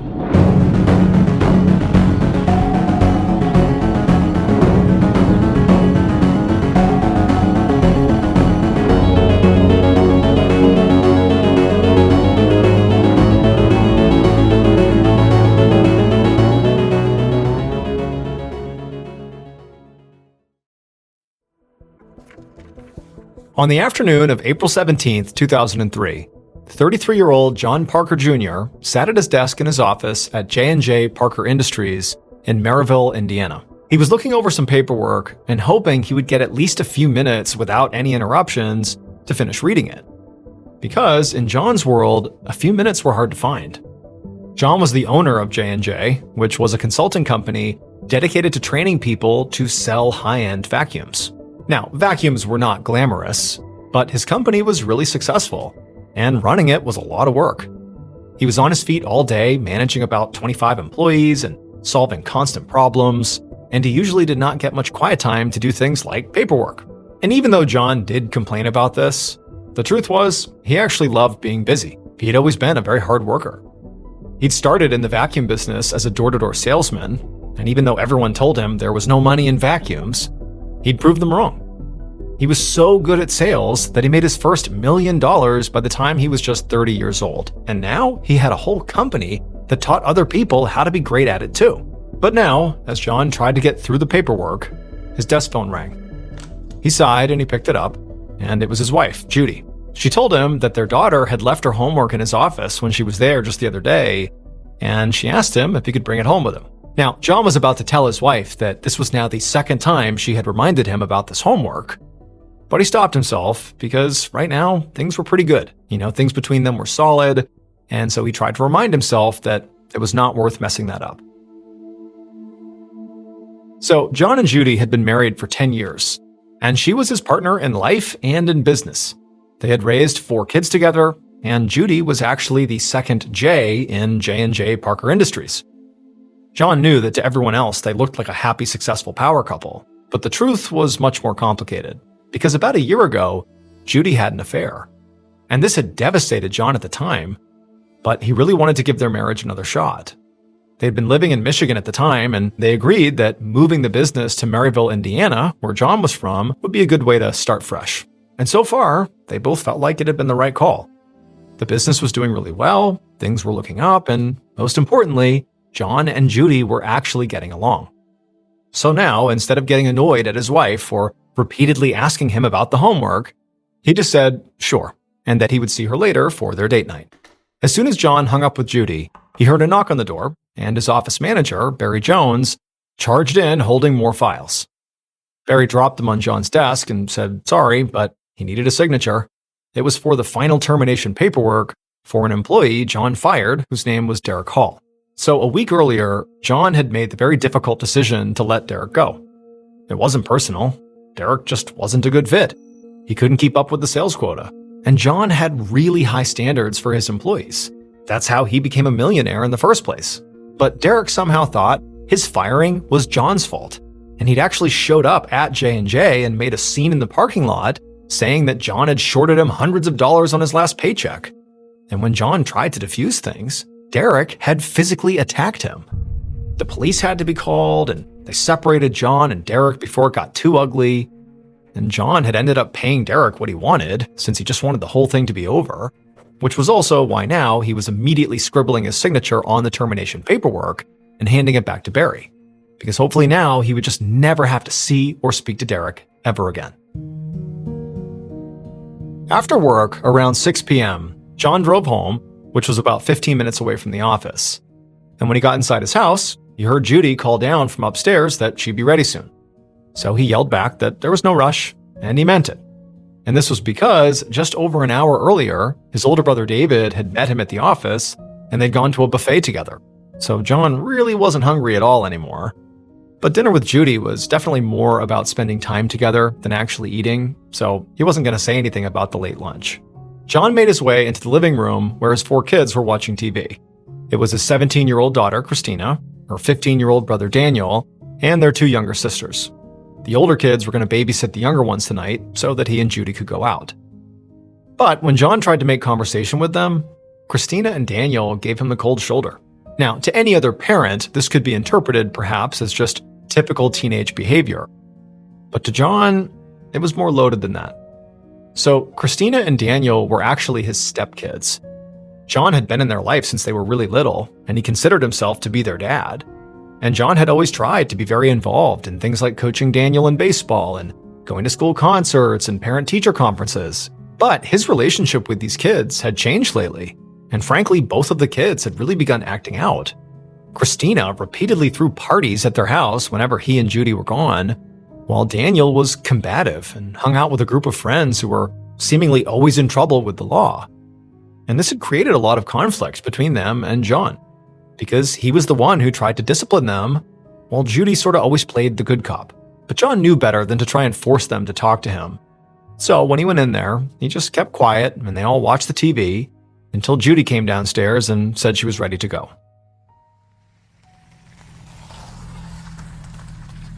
Hours later, just before 10 p.m., John and Judy left their dinner, got in the car, and drove back to John's office at J&J Parker Industries, which was in an office park in a secluded area. And the 2 of them had had a really nice dinner. However, during their meal, Christina had called and wanted to know where that homework was that John was supposed to bring home. And John, very embarrassingly, suddenly realized that despite all those reminders from Judy that he was getting so annoyed by, he had forgotten the homework at the office. So that's why they were here now, to pick up the homework on their way home. John parked the car in the lot and both of them hopped out. When they got inside the building, they found that the office manager, Barry, was still there working, which John expected. I mean, things had been busy lately with planning seminars and finding a new hire to replace Derek, and Barry was in charge of keeping it all organized. And John really didn't feel too bad that Barry was putting in so many hours. I mean, this was his job, and the company relied on him to ensure nothing major slipped through the cracks. So when Barry mentioned to John when he went inside that, he actually might be heading home soon, John said no. At the same time, John saw his wife grab the homework from his desk and then hustle out to the car, and as she disappeared, John told Barry that he was sorry, but Barry needed to stay and finish what he was doing. But then, to make up for delivering this bad news, John offered Barry his leftovers from dinner. He had basically a full meal since he had not been hungry. Barry sort of grumbled about it, but said he would take the food if he was offering. And so John nodded and went outside to grab it. Moments later, John arrived at the car, where Judy was waiting in the passenger seat. He opened up the back door, and he picked up the styrofoam to-go box. When Judy looked back at him, he told her he was going back to give the food to Barry. And she just shrugged and said, fine, then turned back around. But right at that same moment, John heard the sound of footsteps in the concrete right behind him. But before he could turn around, he heard a deafening bang. Judy heard the bang too, which was followed quickly by a second one, and she instinctively ducked down in her seat and then looked back at John just in time to see him fall hard to the ground. And before she could do or say anything, she saw a masked person in dark clothes crouch over John for just a few seconds, and then they sprinted away from the car towards the main road. Judy leapt out of the car and ran to John, yelling his name, but he just lay there on the pavement, not moving. And then she saw this huge pool of blood forming right underneath his head. With her heart racing, Judy ran to the office door and screamed at Barry to call the police.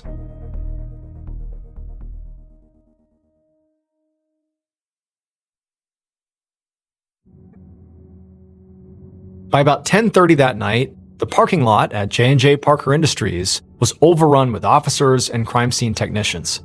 Among them was Detective Donald Toth, who had been with the Maryville Police Department for the last 21 years. When he first got the call, dispatch had only known that there was a shooting. But when he arrived on the scene, a first responder told him that there'd actually been a fatality. 33-year-old John Parker Jr., who had been identified by 2 witnesses at the scene. The first responder also explained that when they got there, Before they spoke to the witnesses, they had looked for John's wallet to identify him, but the wallet had not been in his pockets or in the car. And when Toth heard that, his first thought was that maybe this was a robbery. But as soon as he walked over and got a look at John, he immediately revised that theory.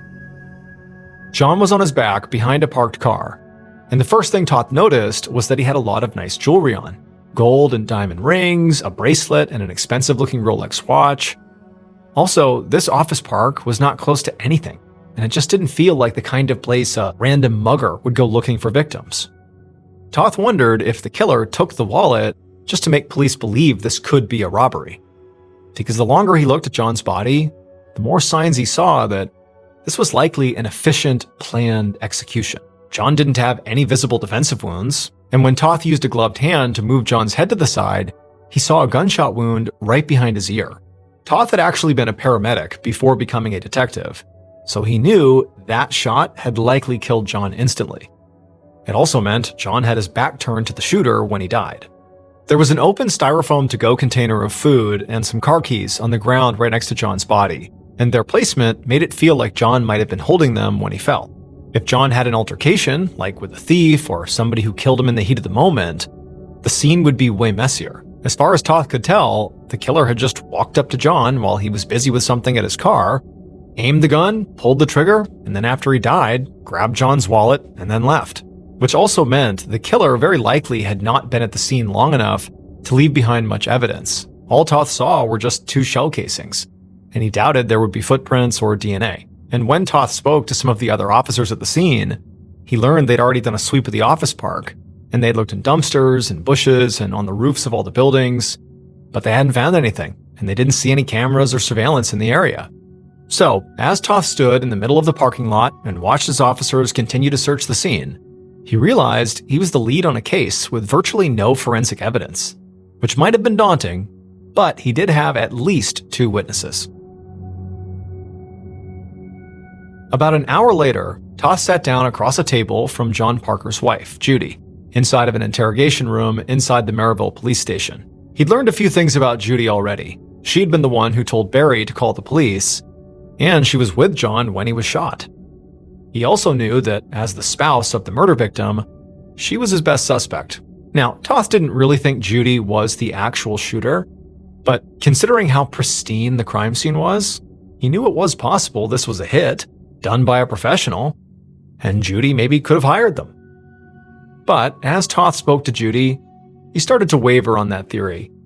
She couldn't stop crying, which made it hard for her to get her words out, and when she did speak, it was slow, like it was taking her a lot of effort to say anything at all.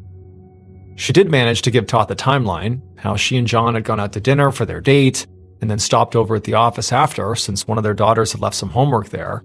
She said the office manager, Barry, had been there, and that when she had gone back to the car, she knew that Barry and John were speaking. And then at some point, John, he left the building and came out to get his dinner leftovers, and at that time, she had turned away from him, and then she heard these 2 loud shots. And then when she turned back around, she saw John fall, and then also there was this figure in dark clothes who was sort of bending down on top of John, and then they ran away. However, when Judy finished telling her story about what had happened that night, all the events that led up to the shooting, something changed in her demeanor. The shakiness in her voice and all the grief that was sort of pouring out of her to this point, it vanished. And in its place, Judy became very hardened, and she looked right at Toth, and she said, "You better find the person who did this and bring them to justice."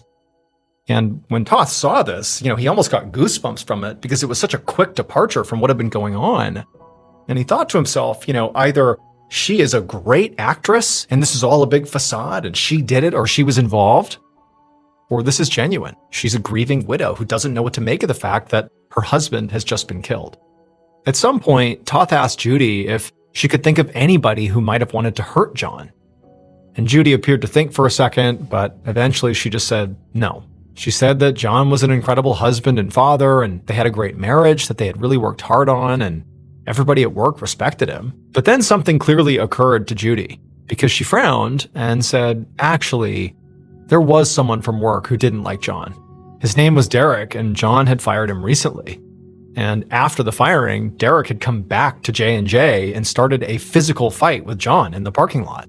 When Toth heard that, he perked up. I mean, a disgruntled employee was definitely somebody that he should be speaking to. And Toth was speaking to the office manager, Barry Jones, right after this, and so he figured he could ask him about that incident too. Now, Toth wasn't ready to rule Judy out as a suspect, since he still needed to check her finances and talk to her friends and family about her marriage. But for now, he didn't see a reason to hold her. So he told Judy that for now, she was welcome to go home and be with her kids and, grieve, and they would be in touch. Then Toth got up and he left to go to another interrogation room where Barry was waiting. The following morning, Toth walked up a flight of porch steps. He was at the home of Derek Hall, the ex-employee of J&J Parker Industries that John Parker had recently fired. Last night, Toth had spoken to John's office manager, Barry Jones, who had confirmed what John's wife Judy had said about Derek, that after he was fired, there had been this huge, ugly fight at the office between Derek and John, and Derek was the instigator. It was the only useful information Barry had given him, since he said, during the shooting, he had actually been in the bathroom, and so he hadn't heard or seen anything until he heard Judy screaming for him. But the lead on Derek was enough. And the other thing was, Barry and Judy were not the only ones who thought Derek might have killed John. Just before this, Toth also spoke to John's brother, David, who was incredibly devastated and furious about his brother's death, and David had also pointed the finger at Derek. So Toth was very eager to meet Derek, a man 3 people claimed could be a killer. Toth got to the top of the steps and knocked on the front door. And when Derek answered, Toth introduced himself and explained why he was there. Derek seemed stunned, but he immediately let Toth inside. Moments later, Toth was sitting across from Derek in the living room. And even though Derek seemed very uncomfortable and nervous, he told Toth he was actually glad the detective was there because he really wanted to give his side of the story. Derek said that when he started working at J&J, he was given way more work than he'd expected, and when he couldn't keep up with it, he was fired. And then, John shorted him $400 on his final paycheck, so he had gone to J&J to get the money he was owed. Now, he admitted that it did lead to a physical fight, but he said they'd only pushed each other, and it ended up getting resolved, like it wasn't that big of a deal. But beyond that, Derek insisted he could not have killed John because he'd actually spent the whole evening last night at a friend's house playing video games. He gave Toth the friend's number and said, "Go ahead, call him, he'll confirm it." Toth tried not to look too disappointed as he took down this number. But if the alibi checked out, he could rule Derek out as a suspect. Now, it was possible that Derek had, actually taken a hit out on John, but to Toth, that seemed unlikely. If Derek was that upset over $400, it didn't seem likely that he would have the excess cash to pay anybody to go commit a murder. But as Toth left Derek's house and got back in his car, he decided the interview was not a total bust after all. Because talking to Derek made him realize he needed to focus more on John's business life. According to John's brother David, John got rich young and built his company very quickly. And in Toth's experience, those kinds of people often stepped on others to get to the top. The next day, Toth walked down a hallway at the precinct towards an interrogation room. He had confirmed Derek's alibi with his friend, so he had to move on to other suspects for now. Which was fine with Toth because he was about to sit down with his new prime suspect, who happened to be one of his former witnesses. It was John's office manager, Barry Jones. Yesterday, Toth had gone to the J&J Parker Industries office and made it a point to speak to every single employee about John. And he found out that John was a great boss who pushed his employees, but he worked hard himself. The employees also said that Judy was an essential part of the company, and the Parkers as a duo were well respected in the world of vacuum sales. But office gossip also said their marriage was not exactly happy, and it was sort of common knowledge that Judy was having an affair with Barry Jones. A few employees had even caught them having sex at the office. Now, neither Barry nor Judy had mentioned this the first time Toth had spoken to them, so now Toth had no idea if anything they had said to him was true. Barry could have been lying about being in the bathroom and was actually, the shooter, or he and Judy were maybe working together and they were both lying. Toth was leaning towards the second option because he'd also found out that Judy was going to get a big payday from the death of her husband. She was the beneficiary of a $1 million life insurance policy. And aside from that, John's general estate was worth around $2 million. maybe, he thought, she and Barry wanted to take John's money and run off together. So when Toth went into the interrogation room, he intended on essentially saying that the investigation was over. They'd caught Barry in a lie, and they knew what he did. But when Toth sat down and confronted him, Barry did not act like somebody who was guilty and cornered. He was charismatic and confident, and he said the affair was total office gossip. He was just good friends with Judy, and they worked together closely. Barry said he and Judy and John were like family. In fact, he said he was living with one of Judy's cousins from Texas. Now, Toth didn't really believe what Barry was saying, but even though he kept pressing him, Barry stuck to his story. And eventually, Toth just had to let him go. Because without any evidence, it was just Barry and Judy's word against the employees. And even if they were having an affair, that was not enough to prove they also conspired to murder John. On Monday, April 21st, so 4 days after John's murder, Toth was at his desk, rereading the notes from Barry and Judy's interviews for what felt like the millionth time. He was still trying to find a concrete way to link Judy and Barry to John's murder before approaching Judy about it. But so far, other than the office rumors, he hadn't found anything, and he didn't really have any other leads, aside from learning that the shell casings found on the scene were from a .25 caliber gun, which was useful to know, but it wasn't going to help him with his suspect list. Toth leaned back in his chair and rubbed his eyes. He'd been full speed ahead on this case since Thursday night, and he was exhausted. He was starting to consider maybe going home and getting some rest when he heard a light knock on his door. An officer poked his head in and told Toth there was somebody on line 3 with a tip, and it sounded like a good one. Toth picked up his phone, and the person on the other end of the line explained they were a police officer as well from a nearby town, and they said that they had heard about John Parker's murder on the news and realized they had some information. So about 6 months earlier, this officer had been called to a local juvenile detention facility to take a report. The staff there had done a random search on their kids and found that 2 of them had a lot of cash, over $200. Having cash was against the rules, and when the kids were asked where they got it, they said it was payment for a hit on John Parker. Now, that stunned Toth, but not nearly as much as what the officer said next. These 2 kids said the person who had arranged this hit was a former high school classmate of theirs named Daniel Hicks. And Toth couldn't believe what he was hearing, because Daniel Hicks was John's own 15-year-old stepson. Toth had really begun to think that this murder could be a professional hit, but it did not occur to him that this hit could be linked to family and also a child. Now, the officer on the phone explained that they really hadn't taken this very seriously at the time, so no one had notified John's family or spoken to Daniel about it. Which, Toth did not have to point out here, but this was a huge screw-up. But he wasn't focused on, the right and wrong of it. He was just focused on figuring out what happened. And so Toth got the names of these 2 kids with the cash from the officer, and when he hung up, he immediately sent some of his own officers to track these kids down. Then Toth put in a call to Judy. He needed to bring her son, Daniel, in for an interview. And since he was a minor, Judy was going to have to come too.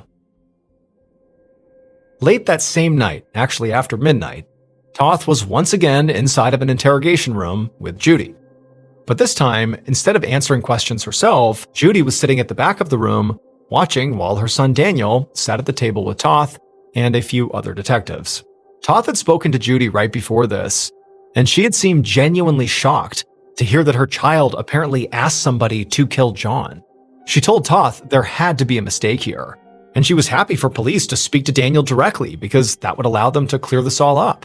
Toth had decided not to ask Judy about the affair with Barry at that moment because she was being very cooperative, letting them speak to her son, and he also just didn't want to upset her and have her change her mind. They also had not been able to find those 2 kids that Daniel supposedly hired, and so right now Daniel was the only one he could speak to. And so now, watching Daniel, Toth could see he was acting like a typical young person who was in trouble. He seemed nervous, and he was blinking a lot, and he kept rearranging his hands like he wasn't really sure what to do with them. And so Toth decided his best approach was just to be direct. Maybe he could scare the truth out of Daniel. So right off the bat, he told Daniel he knew about the murder for hire, and he told him to explain himself. And to Toth's surprise, Daniel took a big breath and then said it was true. He had actually paid 2 friends some money he had saved from his allowance, because he hated his stepdad. John was always on his case and yelling at him, and Daniel just wanted it to stop. But Daniel said he didn't want John to die. He was adamant that he had just asked his friends to, teach John a lesson and beat him up. Toth thought about this. It was possible that Daniel was telling the truth here, and the two kids in the detention center either lied or had decided on their own to kill John. But that felt a little far-fetched, because why would these kids lie to get themselves in more trouble?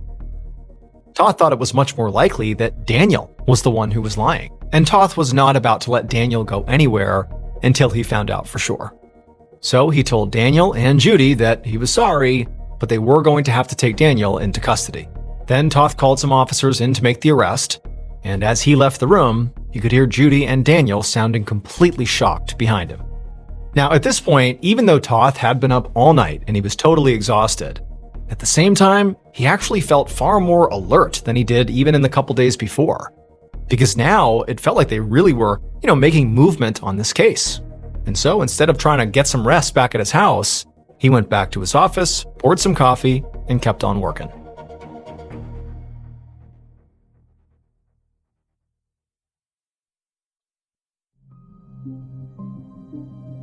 On May 15th, 2003, so almost a month after John Parker's murder, Detective Don Toth sat at his desk reading some copy for a flyer and making some last-minute changes to it.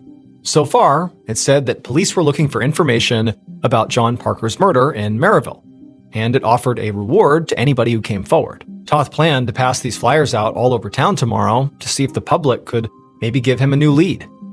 It was sort of an act of desperation, because while this case had seemed close a couple times to being wrapped up, just a few weeks ago, now it was pretty much dead. It had taken police a while, but they had finally found both of those kids from the detention center that Daniel apparently hired to, rough up his dad, who ultimately apparently killed him. And the kids admitted to meeting with Daniel and accepting the money.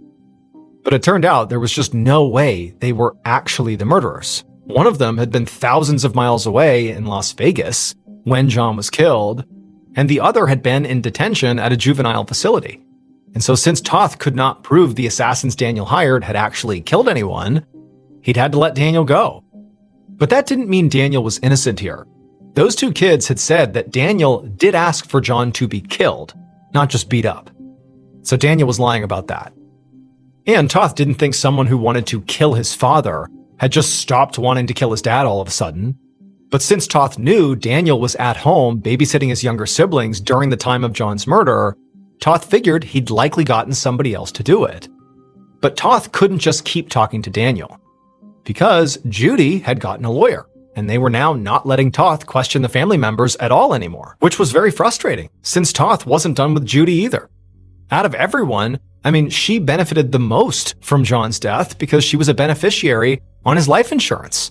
And she was very likely having an affair with his office manager, Barry, and so maybe part of her motive could have been just to hide the affair from him.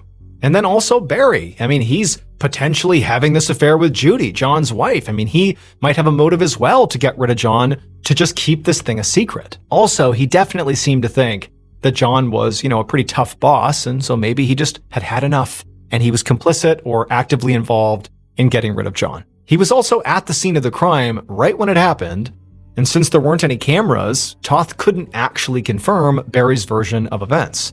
But at this point, Toth didn't have the evidence he needed to prove any of these suspects actually killed John or hired somebody to do it. And he also didn't have enough evidence to eliminate them and narrow down his pool further. Instead, Toth had just kept adding to it. Because as of this week, he was also considering John's brother, David, as a person of interest. A few days ago, some officers had been called to Judy's house because John's brother David had stopped by her house and gotten into a verbal fight with the family. And this was not the first time this had happened. Apparently, David had gone over there and threatened the family before. One time, he had even damaged their car. This kind of behavior could mean David was just lashing out because he was grieving, but it also could mean he was erratic and potentially violent. Plus, he had been with John on the afternoon of the murder at that buffet, and he knew that John was going to have dinner with his wife later, so he could have guessed that John would check in at the office after they were done eating, since he was a famously hard worker. Toth sighed and took a break from looking at this flyer. His brain was fried, but he felt hopeful these flyers would give him the tip he desperately needed to break this case. And so the next day, Toth and some other officers passed these flyers out. But then weeks went by with no tips. And even though Toth did eventually get a few responses to the flyers, none of them gave him any actual evidence. So over the next few months, Toth spent his days in his office, poring over files for something he missed, or maybe a witness they didn't interview, or evidence they'd maybe overlooked. But there was just nothing. And as the months turned into years, Toth had to turn to other projects. And eventually, the John Parker murder case went cold.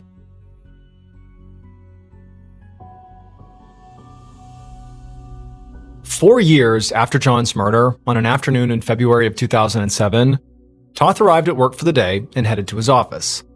Now, he had not forgotten about the John Parker case, but he was not actively investigating it at this point. In fact, all his cases had been winding down because he was planning to retire in just a few months.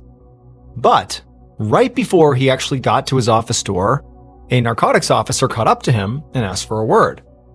The officer explained that he knew Toth wasn't on their narcotics team, but they had a warrant out for a man involved in one of their drug investigations. And they had realized this man had some crossover with one of Toth's homicides from 2003, the John Parker case. Toth stopped in his tracks and immediately told this officer to go get him an interview.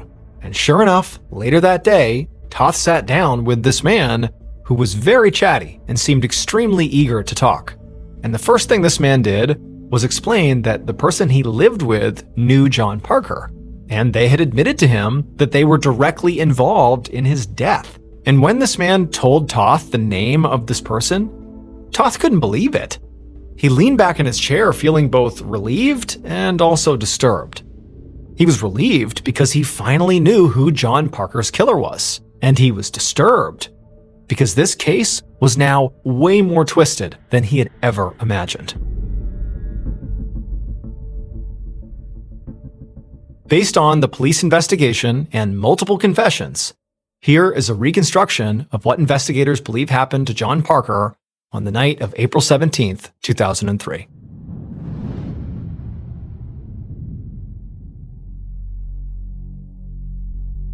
At around 10 p.m., the killer crept slowly through the shadowy parking lot at J&J Parker Industries.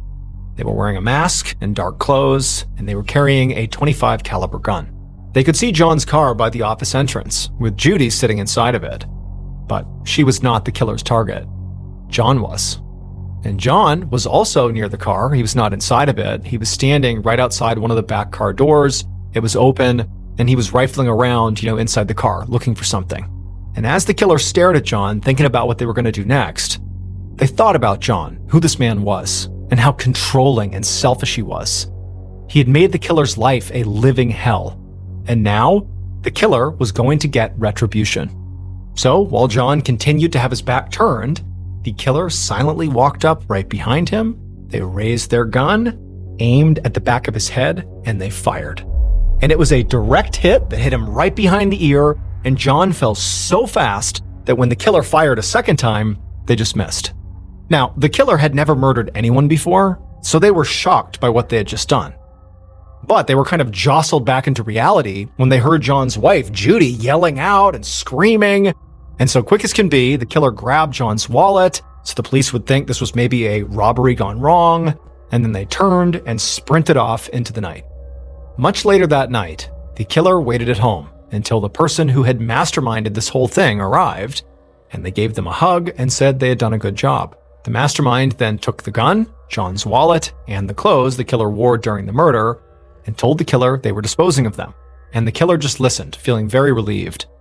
He trusted the mastermind more than anybody else in the whole world. Because, after all, she was his mother.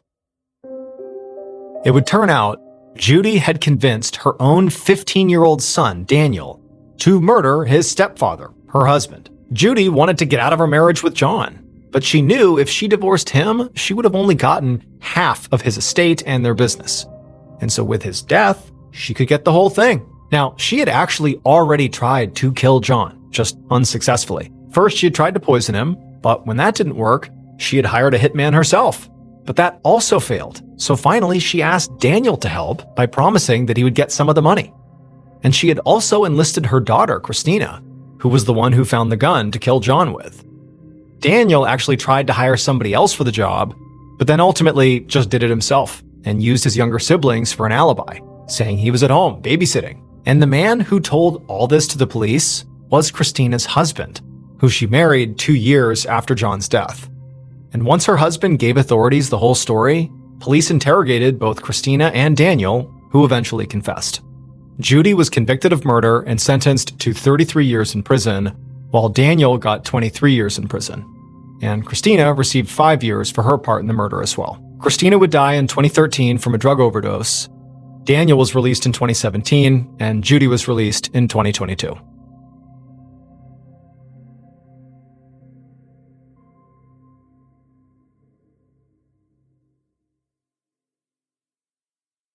A quick note about our stories. They are all based on true events, but we sometimes use pseudonyms to protect the people involved, and some details are fictionalized for dramatic purposes. The MrBallen Podcast, Strange, Dark, and Mysterious Stories, is hosted and executive produced by me, Mr. Ballen. Our head of writing is Evan Allen. Our head of production is Zach Levitt. Produced by Jeremy Bone. This episode was written by Kate Murdoch. Story editing by Karis Pash Cooper. Research and fact-checking by Shelley Shue, Samantha Van Hoos, Evan Beamer, Abigail Shumway, and Camille Callahan. Research and fact-checking supervision by Stephen Ear. Audio editing and post-produced by Whit Lacasio and Cole Lacasio. Additional audio editing by Jordan Stidham. Mixed and mastered by Brendan Kane. Production coordination by Samantha Collins. Production support by Antonio Manata and Delana Corley. Artwork by Jessica Clogston-Kiner. Theme song called Something Wicked by Ross Bugden. Thank you for listening to the MrBallen Podcast. If you enjoyed today's story and you're looking for more bone-chilling content, be sure to check out all of our studio's podcasts. There's this one, the MrBallen Podcast, as well as Mr. Ballen's Medical Mysteries, Bedtime Stories, Wartime Stories, Run Fool, Redacted, Late Nights with Nexpo, and A Twist of History. All you have to do is search for Ballen Studios wherever you get your podcasts. To watch hundreds more stories just like this one, head over to our YouTube channel, which is just called Mr. Ballen. So that's going to do it. I really appreciate your support. Until next time, see ya.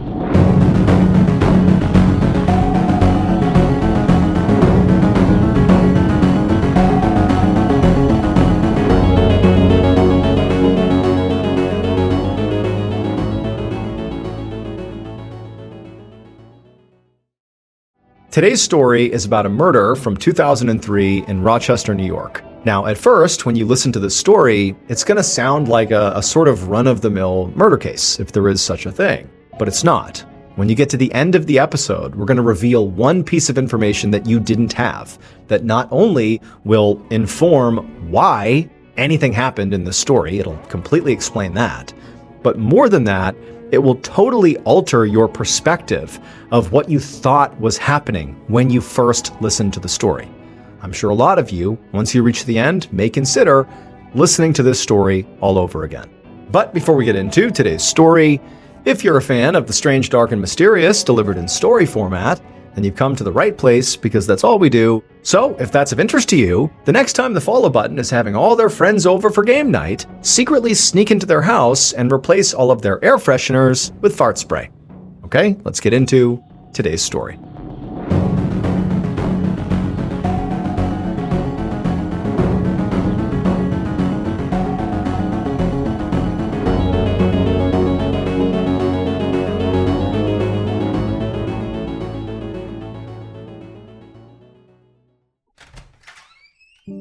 On the morning of Sunday, July 13th, 2003, 26-year-old Tabitha Bryant walked through the front door of her big white house in Penfield, New York, which was an upper-middle-class suburb of Rochester.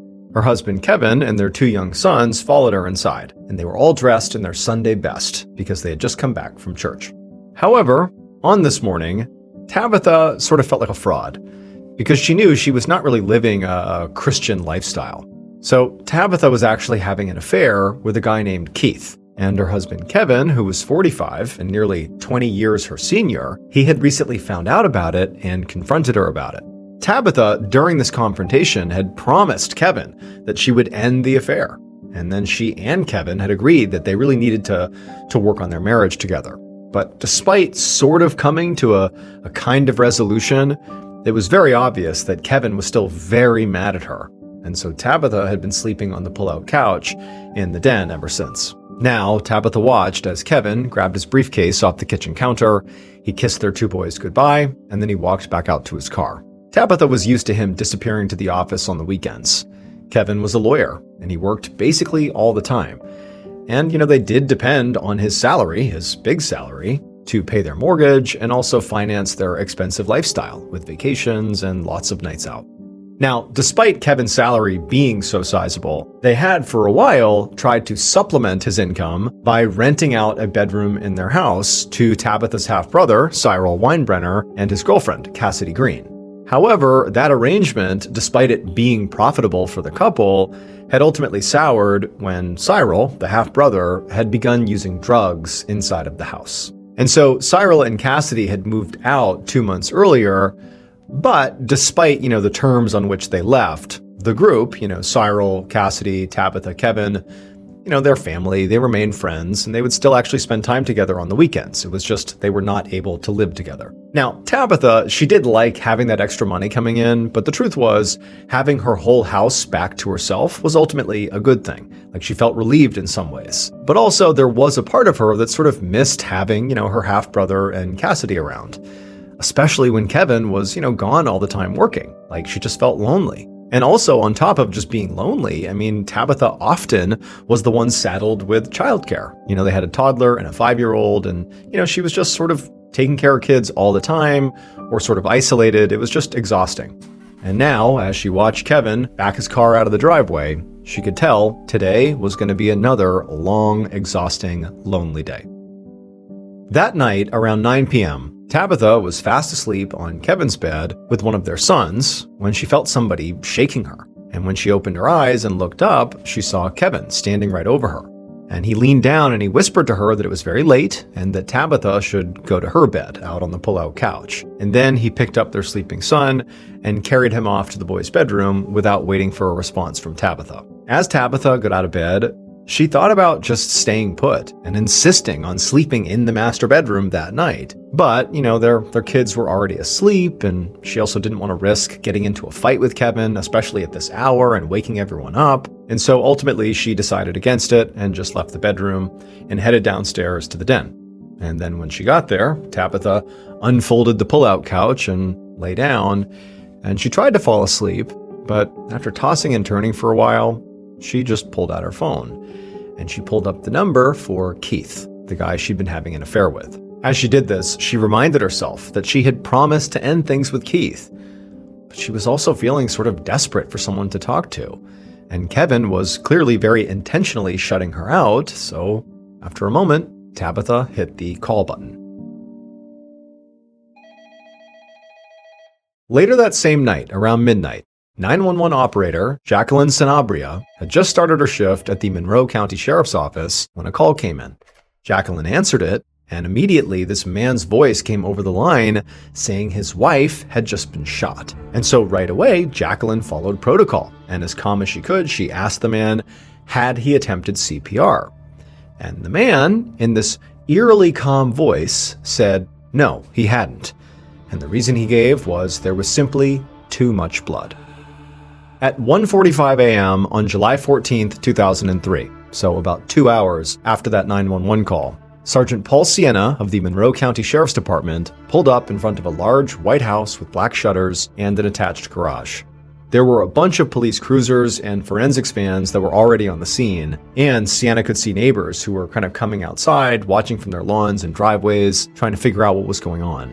Sienna had been very surprised when he had gotten the call from dispatch about a murder in Penfield, because Penfield was a really nice, safe area. In fact, there had not been a single murder there in more than 40 years. Now, he climbed out of his car and walked over to the front lawn where 3 deputies were interviewing this middle-aged man who looked like he might have just gotten out of bed. One of the deputies saw Sergeant Sienna, and so he ran over to him and began to brief him on what they knew. He explained to Sienna that the man they were speaking to was Kevin Bryant. He was the man who had called 911, and he was the husband of the victim, Tabitha Bryant. The deputy said that Tabitha and Kevin's 2 young sons had been inside the house at the time of the shooting, but their grandparents had picked them up a few minutes ago. The house itself had already been searched, and there were no signs of forced entry, but it was not hard to guess how the killer or killers got inside. The garage door had been left open, and then the door between the inside of the garage and the inside of the house had been left unlocked. So basically anybody off the street could have just waltzed into the house. Now, Sienna knew that in nice, safe neighborhoods like Penfield, it was not unusual for people to leave their doors and garage doors unlocked or even open. But at the same time, he did think it was a little unusual that it just so happened that on the night of the shooting, the house was unsecured. So he wasn't really sure what to make of that. At this point, Sienna glanced over at the husband, Kevin, and he saw Kevin suddenly bend over and start dry heaving. Now, Sienna definitely wanted to talk to Kevin, but really he needed to check out the crime scene first. And also considering how, Kevin did not appear to be ready to talk right now, he figured he should just go inside and have a look around. So he ducked under the police tape that was roping off the garage, and he made his way inside. Once inside the house, Sienna passed the kitchen and also a playroom, and they looked relatively normal. And then he got to the den, and there was nothing normal about the den. There was blood everywhere. On the walls, the floor, the ceiling, and there were all these forensic technicians that were inside of the den, furiously swabbing all over the room, trying to take samples of all this blood and also trying to photograph the entire scene. And in the middle of all this chaos happening in the den, Sienna saw the victim, Tabitha Bryant. She was laying on the pull-out couch bed. As Sienna walked over to the body to get a closer look, right away he saw this was not just a shooting, because Tabitha had, more than a dozen stab wounds to her chest and her neck. And then also right below her right eye, there was this small, clean hole that Sienna recognized as a gunshot wound. This was an excessive amount of violence, and it made Sienna think that this could have been a crime of passion. And the fact that Tabitha clearly had been sleeping on the pull-out couch in the den instead of in bed with her husband made Tabitha's husband, Kevin, Sienna's prime suspect.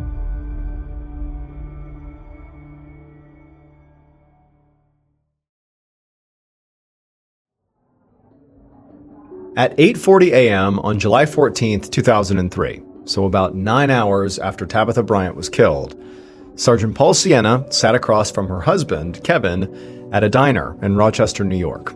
Now, normally, Sienna would conduct interviews like this at the sheriff's office, but he was starving after spending all night on his feet at the crime scene, and he also hoped that, this informal setting would hopefully get Kevin to be a bit more talkative. So Sienna was suspicious of Kevin, one, because he was the husband of the victim, and right away, in murder cases, spouses are regarded as early suspects, and then also just this unusually violent murder. I mean, the murder itself was rare in a town like this, but it was just so violent, so much gore and blood. It just sort of screamed, this is a personal attack. This is a crime of passion. Again, making Kevin seem sort of suspicious here. However, the physical evidence made it look like Kevin actually could not have done it. He didn't have any blood or defensive injuries on him, which would make sense if he was the killer. I mean, given how much blood was at the scene, there should be some on him. And Sienna had checked the sinks and showers at the house to see if maybe Kevin had gotten blood on himself but cleaned himself up before police arrived. But there was no sign that there had been blood in the drains. Plus, the police had spent all night searching the house for murder weapons, a gun and maybe a knife, and so far they hadn't found anything. Still though, Sienna was not ready to, outright dismiss Kevin as a suspect, and he was looking for any holes in Kevin's story at this point. As Kevin had already explained multiple times by this point, he said he had come home from work around 9 p.m. the night before. He said he took the trash out, and then he went right up to his bedroom to read, while Tabitha was asleep on the pull-out couch downstairs. But at around 11:30 p.m., Kevin said he had gotten a very strange phone call. He had answered, and it was a woman, and she had said hello, but then it was silent, and there was just static on the line. Kevin eventually had just hung up and said he thought it was just a wrong number. But then he said a little while later, just before midnight, he'd heard gunshots and screams. Kevin said at that point he got up and he ran to his kids' bedrooms first to make sure they were safe, and when he saw they were, then he went downstairs and he found Tabitha dead in the den. And so now Sienna, sitting across from Kevin in their booth, he asked him, do you have any idea who could have done this? And Kevin, he paused for a moment, and then when he spoke, his voice cracked, and he actually began to cry as he sort of choked out that his wife's death was his fault. Now, at first, Sienna thought, oh my goodness, is this guy about to confess? Did he kill her? Is he going to tell me that? But when he pressed Kevin to continue, what do you mean by that? Kevin very tearfully would say that, he thought he maybe was the one who had left the garage open when he had taken out the trash, and he suspected that that must have been how the killer or killers got inside. And then, sort of oddly, Kevin continued and basically began to lay out this whole theory for what might have happened that night, sort of unprompted. He's giving his opinion. Kevin said, as he saw it, a burglar must have driven by, saw their garage was open, and decided to rob the house. However, he said when they went inside the house to rob it, they must have been caught off guard when they saw Tabitha in the den. And she must have woken up, and there must have been some sort of confrontation, and the burglar or burglars must have panicked and killed her and then fled without even robbing the place. That's probably what happened. And Sergeant Sienna did not give off how he felt about, what Kevin was doing and what he was saying. He just sort of nodded thoughtfully, like he was considering his theory. However, in reality, Sienna had already considered the possibility of this being a burglary gone wrong, but the way Tabitha had actually been killed just felt way too personal to chalk it up to a random intruder. And also, again, nothing from the house had been stolen. So what Sienna really wanted to know from Kevin was, why was Tabitha sleeping on the couch and not up with you? And to Sienna's surprise, Kevin was actually really open about these problems in their marriage. He explained that Tabitha was young, 20 years younger than he was, and she wanted to go to clubs and see friends every night of the week, while he was, usually too busy and too tired for doing that kind of stuff, so she would do it alone. Kevin said that once he'd realized his marriage was actually in trouble because of this dynamic, he said he'd put a lot of effort in to try to fix it by taking Tabitha out more often. And he'd thought things were basically back on track until a few months ago when he'd found out that she was actually having an affair. He said he'd drawn up divorce papers and been on the verge of filing them, but Tabitha had ultimately promised that she would break off the affair, so he had decided to give her one more chance.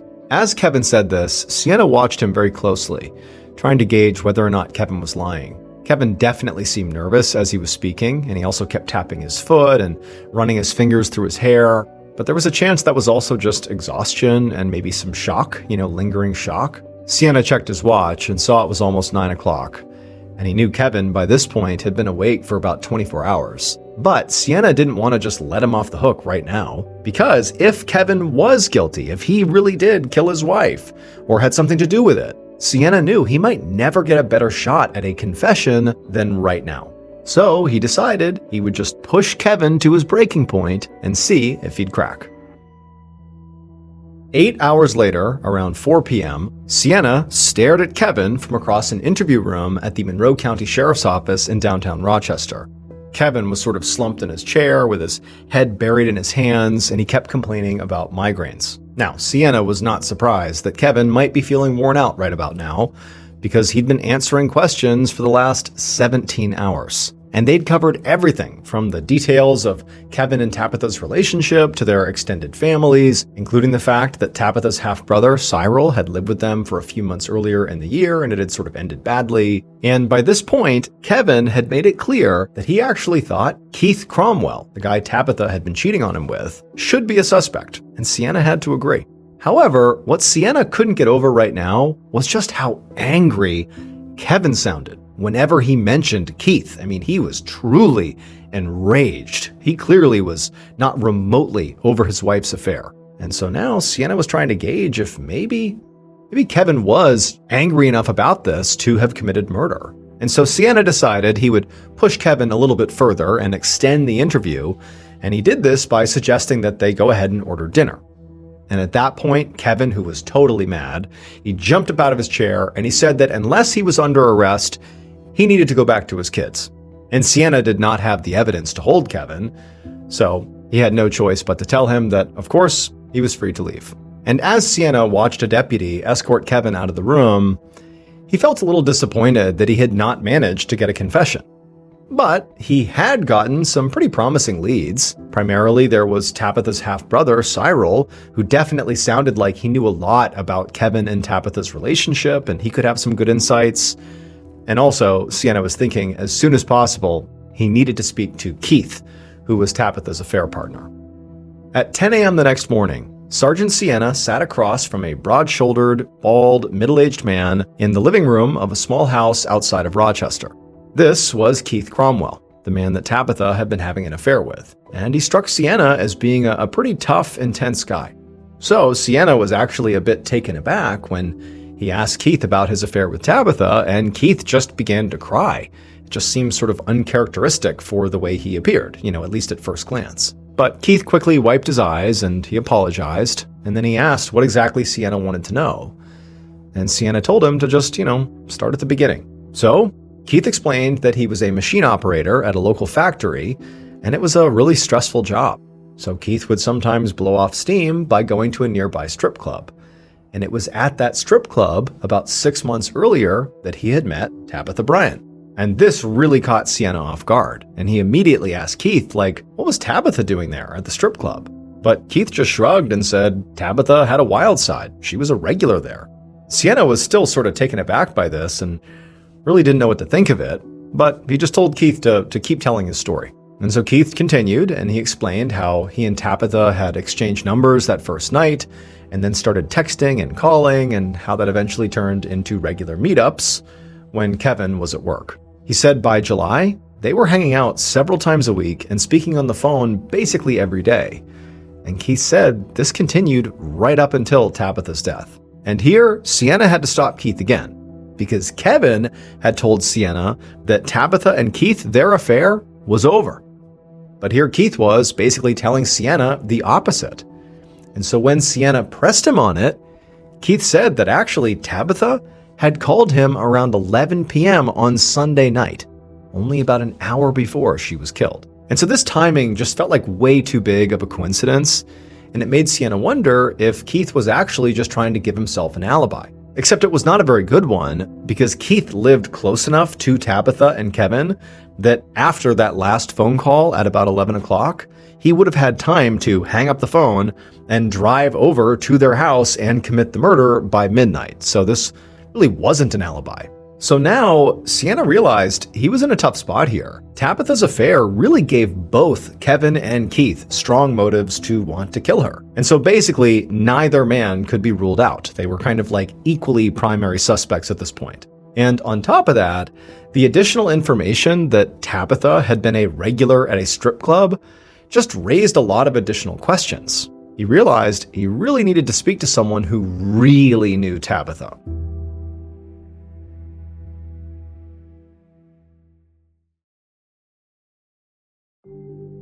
Five days later, on July 19, 2003, Sergeant Sienna stood inside of a cemetery at the back of a group of mourners and watched as Tabitha Bryant's casket was lowered into the ground. Sienna had come to Tabitha's funeral not only to pay his respects, but also because he was looking for her half-brother, Cyril, and he had two reasons he really wanted to speak to him. First of all, he thought Cyril might have some additional unique insights into Tabitha's various relationships. I mean, Cyril had lived with Tabitha and Kevin and their kids earlier that year, and Sienna had heard that Cyril and Tabitha were quite close, and so maybe she had shared some additional insights that he would know. But the second reason for wanting to speak to Cyril was recently, Sienna had also begun to look at Cyril as being maybe a potential suspect. So Sienna had spoken with a number of Tabitha's friends, and from those interviews, Sienna had learned that Cyril and his girlfriend Cassidy were also both regulars at that same strip club that Tabitha went to. And then on top of that, Sienna knew that, Cyril and Cassidy had been caught using drugs by Tabitha and Kevin, and that's why they had been booted from the house just a few months ago.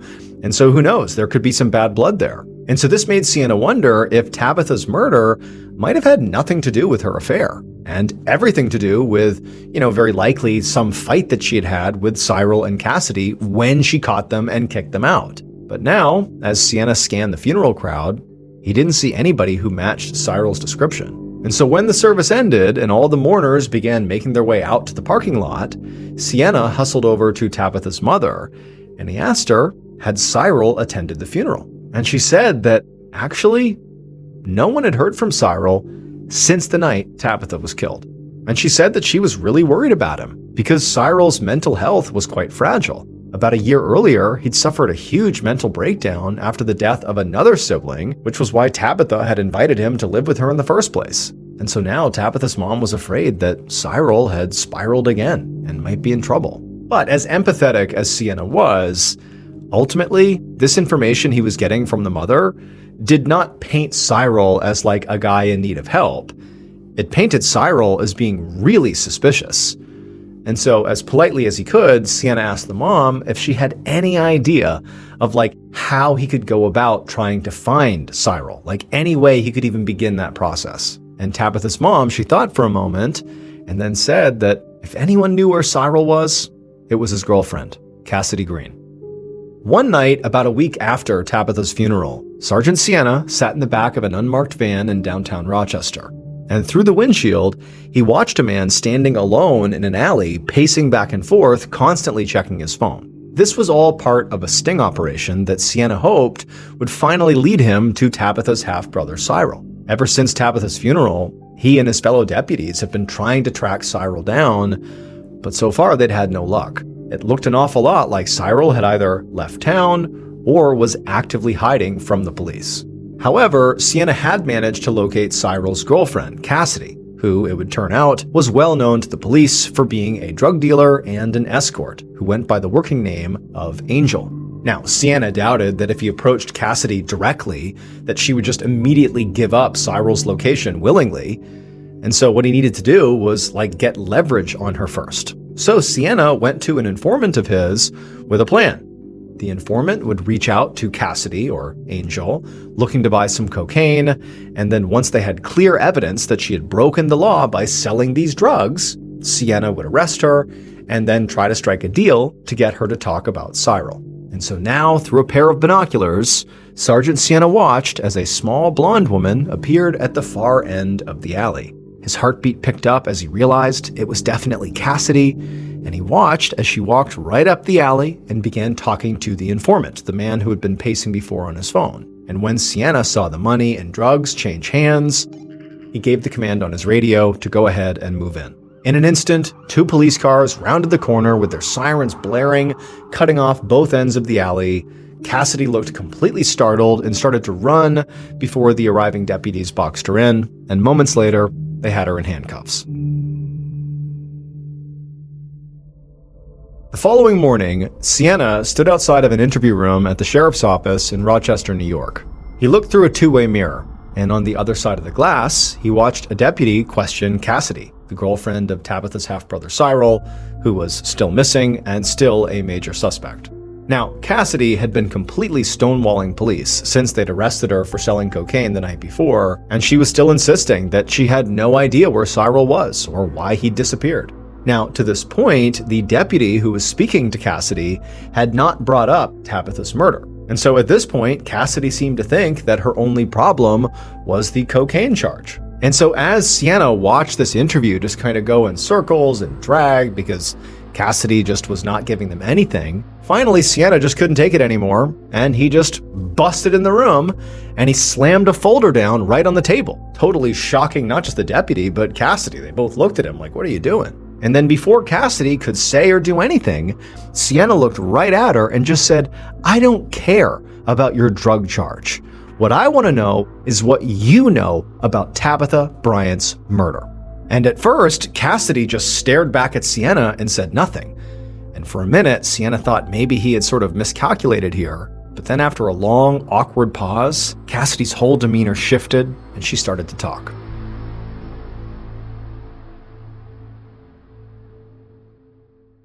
Based on witness testimony, evidence collected at the crime scene, and the killer's eventual confession, here is a reconstruction of what police believe happened to Tabitha Bryant on the night of July 13th, 2003.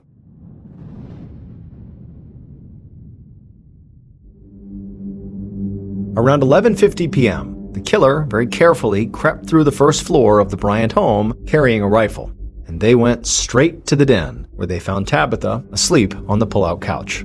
For a moment, the killer paused, just staring down at Tabitha, wondering, questioning whether they could really go through with this. But then, after just a little bit of deliberation in their own minds, they raised the rifle and they fired.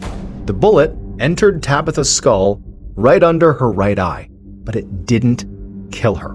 And so as the killer is standing there watching, expecting Tabitha to basically be motionless, Tabitha wasn't. Her body began jerking around, and then she suddenly reached up and grabbed at her cheek, and she sat up and she looked at the killer and began to scream. And so the killer immediately fired 2 more times, but Tabitha was moving around so much in her own panic that both shots missed.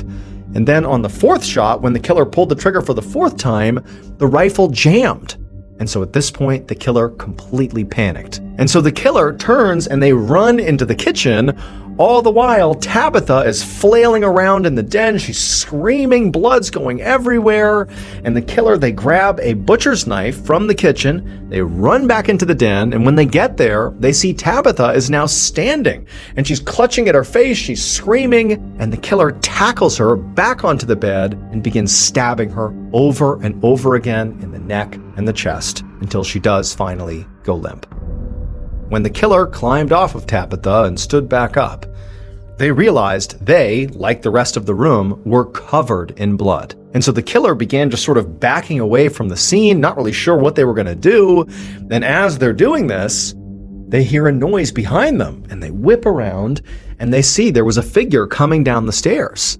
And when this figure got to the bottom of the stairs, they walked right up to the killer and handed them an envelope. And the killer took the envelope, blood all over them. They take the envelope, they open it up, they look inside to confirm that yes, it was stuffed with $100 bills. It would turn out the person who actually wielded the rifle and the knife and literally killed Tabitha was her half-brother Cyril.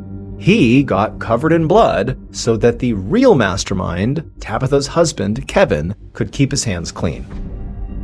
Kevin paid Cyril and his girlfriend Cassidy $5,000 to do his dirty work for him. Cyril committed the murder, and Cassidy drove the getaway car. But long before they got to the house that night, Kevin was setting things up so that the murder would go according to his plan. Kevin opened the garage and unlocked the door to the house so that Cyril could come inside no problem.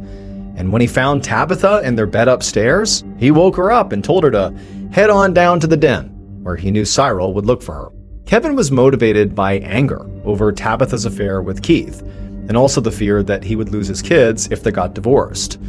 But ironically, it was actually Kevin's own actions that drove Tabitha, literally, into Keith's arms. Kevin portrayed himself as this, hard-working lawyer who basically was a workaholic, and all he did was provide for his family. But in reality, he was a drug and sex addict who routinely brought sex workers to his law office. His idea of working on his marriage, as he said he and Tabitha were doing after he discovered her affair, really just involved taking Tabitha to strip clubs and then pressuring her into having group sex with other sex workers. And then he would also pressure her to give lap dances to the other clientele. And one of those other clientele was Keith. That's how they met. Kevin and Cyril were both convicted of first-degree murder and sentenced to life without parole. As for Cassidy, she ultimately took a plea deal and received 15 years.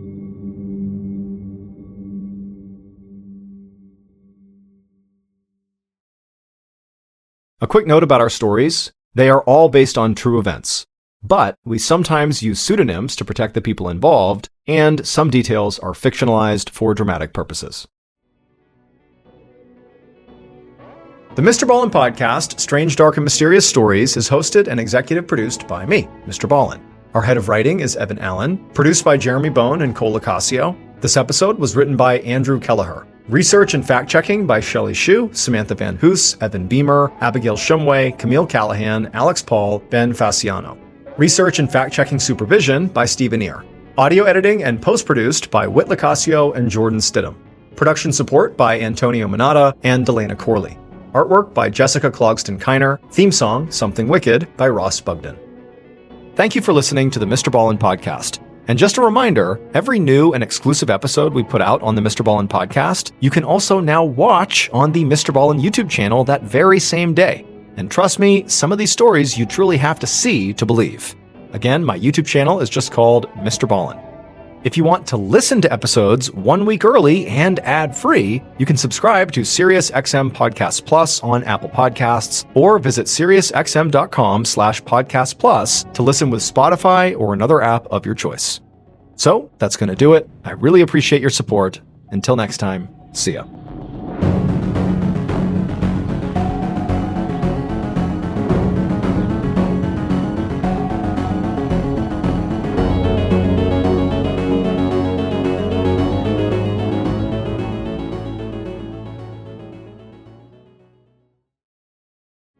Today's story is about a family in England who were living these totally ordinary lives. They were farmers, they were just simple people, when in 1984, something really strange began happening to them that basically turned their lives upside down, like it was a complete nightmare. In fact, in many ways, it was almost like they were living the plot of a crazy detective novel, except it was real. But before we get into today's story, if you're a fan of the strange, dark, and mysterious delivered in story format, then you've come to the right place, because that's all we do, and we upload 2, 3, even 4 times every week. So if that's of interest to you, please buy the follow button a dozen jelly donuts. But don't tell them you've secretly removed all the jelly. Okay, let's get into today's story called You Next.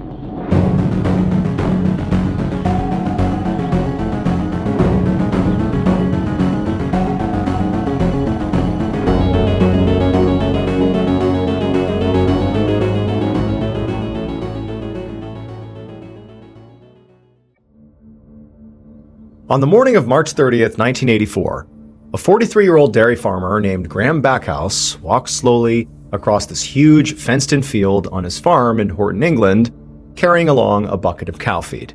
And Graham, like usual, was exhausted from all the endless daily chores on this farm that he was in charge of. 5 years ago, his father had died and he had inherited this farm, and so now he was taking over this massive property with all these animals and all these just daily chores. It was backbreaking work. And so it was like every day was a slog, just like today. But Graham was actually a terrible farmer. He did the chores. He did the things he was supposed to do every day, but he did not know how to run this farm. And so over the last 5 years that he'd inherited the big family farm, he had basically run it into the ground because he just didn't know what he was doing. But he was sort of stuck because there was no one else to take over the farm. And so it's like every day he's doing all this backbreaking work, and the profit for the farm is dwindling lower and lower and lower. It's like he was just trapped in this vicious cycle that he didn't know how to get out of. But in some ways, what was even worse than that is that Graham never even wanted to be a farmer. I mean, like as a kid, he grew up here on this property, and he watched his dad every day do this labor and, work until the wee hours of the morning nearly every day. And he was an amazing farmer. He was amazing at taking care of this property, but Graham didn't want to do that. Like he knew he didn't. What he really wanted to do was be a writer. That's what his passion was. And so any chance he got as a kid, he was like, writing things down, poetry, journaling, whatever it was. But then his dad sort of suddenly died, and he's handed the farm, and it's the family legacy. And so here he was, just sort of saddled with, in a way, golden handcuffs, except he was destroying those handcuffs. There was no gold in them. It was about to be like an insolvent farm, and it was all his fault. And then on top of all the guilt and the shame and the embarrassment of how badly this was going, he also recently had begun getting into these heated disputes with his neighbors over the property lines. And so it's like all around him is just constant problems. And so now, as Graham dutifully trudged through the field with his bucket of feed, his mind is swimming with all the other things he has to do that day, and as he's walking along, he sees something odd on one of the fence posts up ahead. And as he got closer to it, he began to hear this really loud buzzing of lots of flies in the area. And then finally, when he got up to the fence post, he saw why the flies were here. Because on the fence post, the thing he saw was a severed lamb's head, and the flies were swarming all around it. And then before Graham could process like why this lamb's head was here, which immediately appeared to be intentional. It didn't seem like a lamb had somehow gotten trapped here or something, like somebody took this head and put it here. He's sort of looking around, and he sees taped to the fence right nearby is this piece of paper with a message on it. And it was basically in all capital letters, and even from a distance, he could have been able to read it. And it just said, You next. Now, of course, this is like collectively a shocking scene. This is a very obvious threat to Graham. Someone has placed these things here to threaten Graham. But believe it or not, when Graham saw the letter, not so much the lamb head, but the letter, he sort of didn't breathe a sigh of relief, not at all. But he had actually gotten, over the past couple of weeks, several other letters like this. So this is just a continuation of something that's been going on here. The animal head, that was new. That was a clear escalation here. But the letters, that had been happening. The notes had started around the end of the previous month when one had arrived at his house by mail, which had just directly threatened Graham. And then he and his wife had gotten even more messages after that, and all of them were threatening to hurt Graham and also his family. Now, Graham had gone to the police and told them, and they had said, do you know anyone that might want to hurt you guys? Do you have any enemies or anything? And Graham, he wanted to say, oh no, definitely not. But realistically, he knew probably over the course of his life in this small town, Horton is like this really small village, there was a good chance that he might have made some people mad somewhere along the lines. He wasn't perfect. But in his mind, he basically got along with everyone, and so he said, no, I don't think so. But the police, after getting Graham's statement, they didn't really do any investigating. From what Graham knew, they basically had just filed a report and called it a day. But now, as Graham is standing here by his fence, and there's this animal head here, again, this is like a clear escalation. It's no longer just notes. We now have a dead animal involved. This is like a real threat. So Graham, at this point, is mad, feeling like the police really let him down, and he ripped the note off the fence, and he headed back to his house to call the police again. 10 days later, on the morning of April 9th, 1984, Graham was inside one of his barns, and he was milking a cow, and he had the radio on, and the music turned all the way up as he worked. Graham, 10 days before, had called the police and told them about the severed lamb head and the note, and at this point they said that they would actually start an investigation. But Graham had not heard anything from them since they said that. But at the same time, he also hadn't gotten any other threatening notes since. So even though Graham didn't feel like whatever was going on was over, he still felt like, he and his family did need to find a way to just, try to live their lives like normal, because what else could they really do?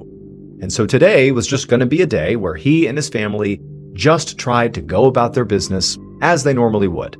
The kids were at school, and Margaret, his wife, had some errands to do in town, and Graham was on milking duty. And today, the cows were really lively, and so they're mooing constantly, and the music that Graham's playing is really loud, so the barn is just full of noise. In fact, it was so noisy that Graham didn't hear the barn doors open up behind him. However, he did hear voices suddenly begin shouting inside the barn, and he turned around just as two locals that he recognized from his village charged into the barn, waving their arms frantically at him, telling him something. And so Graham, he lunges and turns off his radio, and he turns to these locals and he said, what's going on? And they told him, your wife, she's been in this terrible accident. You need to come outside right now. And so Graham, he's shocked by what they're saying, but he's thinking I thought my wife was in town running errands. What do you mean come outside? And so he jumps up and he runs with the locals outside, and he looks towards his house, the farmhouse, and he sees there's all this gray smoke curling up into the air. And so Graham sprints to his house. He runs around to the backside where the driveway is, where the smoke appears to be coming from. And as he turns the corner, he sees his car, and it's damaged in some way, and the smoke is definitely coming off the car. And he turns the corner fully, and he looks onto his front yard, and there, laying there in a bloody heap, is his wife. And so Graham, he's just so shocked for a second, he's paralyzed. And then he turns and he screams at the other two, the locals who had just told him about the accident. He yells for them to call the police, and then he runs for his wife.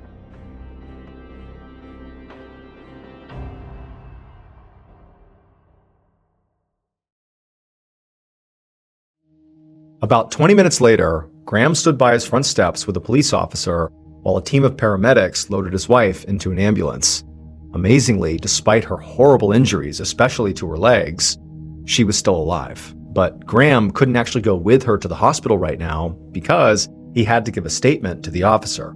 Because it would turn out there had been a bomb underneath one of the car seats in the car Graham's wife was driving that had detonated, and it nearly killed his wife. And so now they needed to figure out how the heck this happened. And so Graham needed to give a statement. while the bomb squad, which was swarming his property, looked everywhere to make sure there weren't more bombs here. And so, of course, Graham at this point is shocked. He's so worried about his wife. He doesn't really know the state of her injuries. She was just kind of whisked away and he wasn't allowed to go with her. And so his mind is very occupied with his wife, but then also there was a part of him that was just furious. He had told the police about these threats to him and his family that had only really been escalating over the past several weeks. 10 days ago, there's that severed lamb head on his post with the words, "You next." Clearly, this was getting worse. And the police seem to have done nothing. And now here they are, demanding he explained what happened. And so he's furious. And so Graham again reiterates to this officer that there had been all these threats to he and his family over the past several weeks. And really, it seemed like the threats had been directed at him. And he actually pointed out to the officer that the car that had the bomb in it that, nearly killed his wife, that was actually his car. It was his Volvo. And his wife never drove that car. The only reason she was driving it today is because her car had an ignition issue. So this was anomalous that she was in the car. And so obviously the bomb was intended for him. And so as Graham is relaying all these details to this officer, they both start hearing all this shouting coming from sort of far away in the front of the property, towards the front of the driveway. And they turn and they see a mailman has driven his van onto the driveway and is driving right up towards the house. And remember, this is now a crime scene, and it's sort of a new crime scene. And there's all these officers everywhere, and they haven't fully roped everything off yet. And this van is basically just driving up into the crime scene. And so all the officers down in front are like, whoa, whoa, stop, stop, stop. And they stop the mailman, who's like, what is going on here? And he's like, hey, I just have the mail for them. And he hands a stack of letters to one of the police officers, who then tells the mailman to turn around and get out of here. And so he drives out of there. And then the officer with the mail comes up the driveway and he hands it over to Graham. And so Graham has just told the officer, the guy he gave a statement to, about all these threats he's been getting and how he thinks it's all tied to this bomb. And wouldn't you know it, the letter sitting at the top of this stack of mail that he was just handed had very familiar handwriting on it. It looked just like all the other threatening letters that he and his family had gotten over the previous few weeks. And so Graham, he turns to the officer and he's like, I know this is another threat. This envelope, it contains another threat for sure. And the officer, he's like, do not open it. We're going to take that. It's now evidence. 15 days later, on April 24th, Graham left his house and began walking down the road. And the fresh air was really helpful to Graham because right now he was feeling very anxious. Margaret miraculously had survived, but she was still in the hospital. She was still getting surgeries because, the bomb had done quite a bit of damage to particularly her lower half. There was all this shrapnel that had been embedded in her legs and her hips, and so she'd be there for quite some time. As for the children, they were not affected directly by the bomb, but of course they were, so upset because their mom's been hurt and they're scared because of all these threats. Is there going to be another attack? It was awful for them. And so Graham, did his best to be strong for them, but it just didn't make sense to have them at the home with him. It was dangerous. They were scared all the time. So he had sent them to stay with his mother, basically to keep them safe and keep them calm and sort of away from him until this whole thing sort of blew over, or whatever this was, until it ended. And so Graham is just stuck at this farm by himself, basically spiraling 24/7. He hates being here. He's always hated this farm. He resented the fact that he had to look after it, and it was just going so badly. And now it's like he has an actual, active threat against him and his family, and his wife's almost been killed. Life is just, it couldn't be worse right now. And then on top of that, the police were clearly investigating what happened here and investigating these threats. But so far, Graham had not gotten any answers. Now, immediately following the bombing, for the few days that followed, the police gave Graham and his family around-the-clock physical protection because, again, there's this active threat out there. But after a few days, when nothing else happened, and, it was really, taxing the police to be constantly monitoring this family, they throttled that back and instead just gave Graham a panic button that he could press in case he or his family had some emergency at the property. And so the police are gone and Graham just has this panic button. His wife's at the hospital, his kids are away, and he's just, again, stuck at this farm. And he's just so upset. He's so stressed out. And in this place, this mental place he's in where he's just wondering what's going to happen in the future, he began to think about who really would want to do this to him? Who could he really fixate on that would want to cause he and his family harm? And he actually came up with one suspect that began to make more and more sense the more he thought about them. His neighbor. Graham's neighbor was a guy named Colin, and in town it was no secret that Graham and Colin didn't get along, primarily because they bickered over property lines. Now, Graham and Colin's arguments never actually escalated into violence, but Graham knew that sometimes their fights got really heated, and it seemed entirely plausible that Colin might want to exact some physical violence on Graham. And so now Graham was actually walking over to Colin's house, and he was just going to talk to him, because even though these two really didn't get along, they were capable of speaking to each other. This was not totally unusual. And so his plan was he was just going to go over there and intentionally not bring up sort of like the elephant in the room here, which is, the bombing and the threats and the ongoing criminal investigation. Graham was just going to go over there and basically just make his presence known and just sort of see how Colin reacted to him, see if he acted strange, see if he could pick up on any suspicious behavior by Colin. And so he turned the corner and he walks up Colin's driveway, and Colin was actually out in front, and Colin sort of turned and saw Graham and did not look pleased to see him, and he didn't walk up to greet him or anything. He just stood there staring at him. But Graham confidently strode up the driveway and he just started talking to Colin. And they had this sort of weird, stilted conversation where neither man really wanted to see the other, but they really didn't talk about anything of substance. Graham didn't really explain why he was there. They just had this weird small talk, and then they said their goodbyes, and Graham turned and he walked away. And as Graham walked back to his property, it started to become more and more clear in his mind, how bizarre it was that in this conversation, which, of course it was awkward, these guys don't get along, but how weird it was that Colin didn't ask why Graham had come over. He didn't bring up the bombing. He didn't ask about, Graham's wife. He didn't ask about anything. It was like this weird, super neutral conversation. And for Graham, it just made Colin feel that much more suspicious. A few days later, on the night of April 30th, Graham was in his office inside of his farmhouse, staring down at a blank notepad. Graham was trying to write, because that used to be something he loved doing. But, tonight he just couldn't be creative. No arrests had been made in this case. His wife was still at the hospital. His kids are still out with his mom. No progress has been made on this case. He still feels like there's this imminent threat out there. And also, the police had very recently interviewed Colin and nothing came of it. So it just sort of seemed like nothing was going on, but all the problems he had were still very much there. And so as Graham is sitting there feeling terrible, he hears this loud, sudden knocking on his front door. And immediately, Graham's on edge. One, he wasn't expecting visitors. And two, really, generally, he didn't get guests, especially this late at night. And considering everything going on right now and the fact that no arrests have been made, he's fearful, he's paranoid. But, he's here all alone. He can't just ignore the fact that somebody's here. And so very apprehensively, he gets up and he begins making his way out to the front door. When Graham was about to open the door, there was another pounding on the door, like whoever was out there was really eager to talk to him. And so Graham, his pulse is racing, and he grabs the doorknob, he turns it, and he opens it. And the instant he saw who was standing out there, Graham knew he had to turn and run and press that panic button. Just a few minutes later, Detective Superintendent Tom Evans with the local police charged up the walkway of Graham's farmhouse with a team of officers right behind him. Evans was the lead investigator on Graham's case, the entire ongoing, threat and bomb case. And he'd been notified that the panic button that they had installed in the farmhouse had just gone off. So his team was responding to see if, maybe the person or people who were targeting Graham and his family had struck again.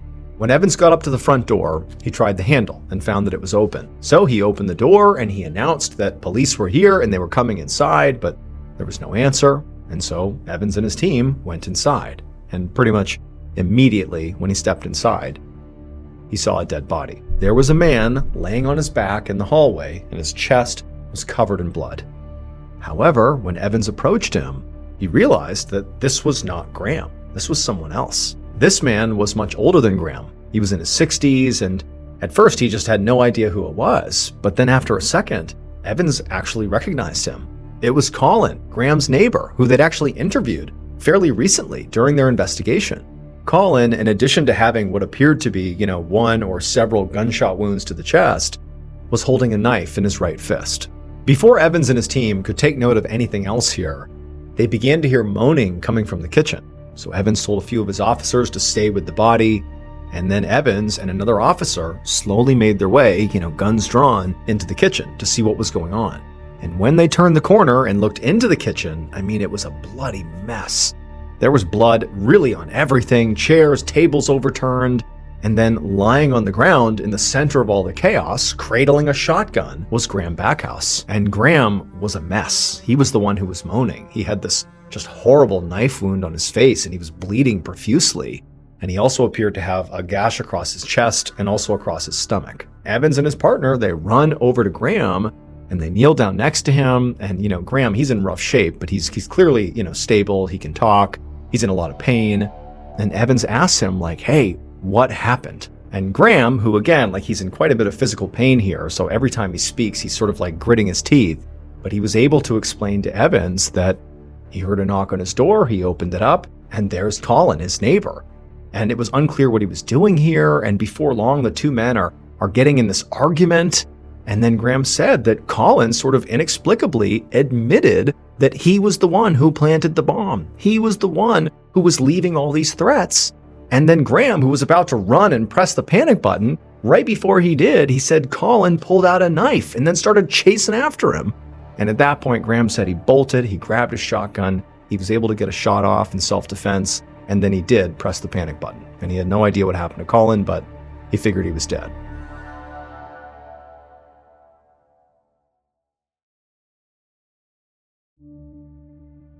The paramedics eventually arrived, and it was determined that Graham's injuries were serious, but he would survive. However, he was still ushered out into an ambulance and brought to the hospital. And then after Graham was gone, the police once again roped off the farmhouse and began processing the scene, taking pictures of everything and collecting evidence. And then after they were done doing that, the police also went next door to Ballen's property and roped that off and searched that as well to look for evidence. And they discovered under some leaves on his property was actually a piece of pipe that exactly matched the bomb that was used to blow up the car that nearly killed Margaret. So at this point, it seemed extremely likely that Ballen really was the bomber. But over the next few days, as Evans and his team analyzed all the other forensics and items and photographs that they'd collected, they noticed something strange. And then they found another new piece of evidence that actually was even more damning and far more significant than that pipe that was found on Ballen's property. This new evidence was just a very mundane, everyday object. However, this object told Evans that he and his team had gotten this entire case completely wrong. What was really going on here was like nothing Evans had ever experienced in his entire nearly 30-year law enforcement career. In fact, what was happening here was closer to something out of a detective novel. So Graham Backhouse really did love to write, and he had dreamed of being a writer. Specifically, he actually had wanted to write detective stories. And in some ways, over the last few weeks during all this madness, he'd sort of done exactly that. Using his spiral notepad, he'd concocted a very over-the-top, exciting narrative full of twists and turns and intrigue and murder. Except the thriller that Graham was putting together, this detective story, was not all fiction. In fact, most of it was very, very real. It would turn out the threatening notes, the severed lamb's head, the bomb that nearly killed his wife, all of those were Graham's ideas. The farm, because of Graham, was in a lot of debt. So Graham took out a series of life insurance policies on his wife and then planned to murder her with a bomb that he made. But before he did that, he wrote and planted a whole bunch of threatening notes around the property, and he mailed to himself. That way, police would think there was this maniac on the loose that was after his family, and that Graham was nothing more than a victim. However, Margaret didn't die from the bomb, and Graham panicked.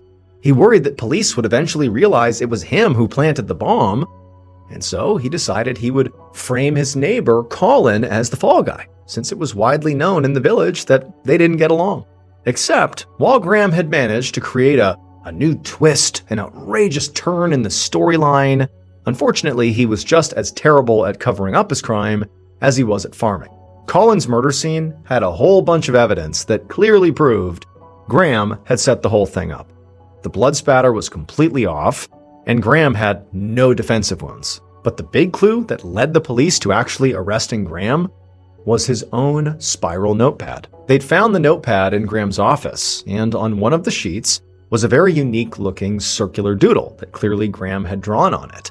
And when he drew this doodle, the pen had made an impression on the sheets underneath it, and Graham had used some of those sheets underneath the doodle after he had done the doodle to write those threatening notes. And so the police, they had those notes because, Graham had been turning them over as evidence of this maniac, and they had previously noticed that on these notes, in addition to the letters, there appeared to be like an imprint on the piece of paper that was like a very unique doodle. And now they were staring at the original doodle on his notepad.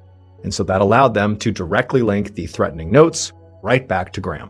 Graham Backhouse was found guilty of murder and attempted murder and given 2 life sentences. He would die in prison of a heart attack in 1994.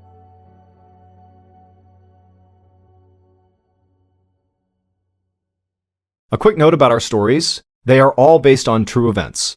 But we sometimes use pseudonyms to protect the people involved, and some details are fictionalized for dramatic purposes.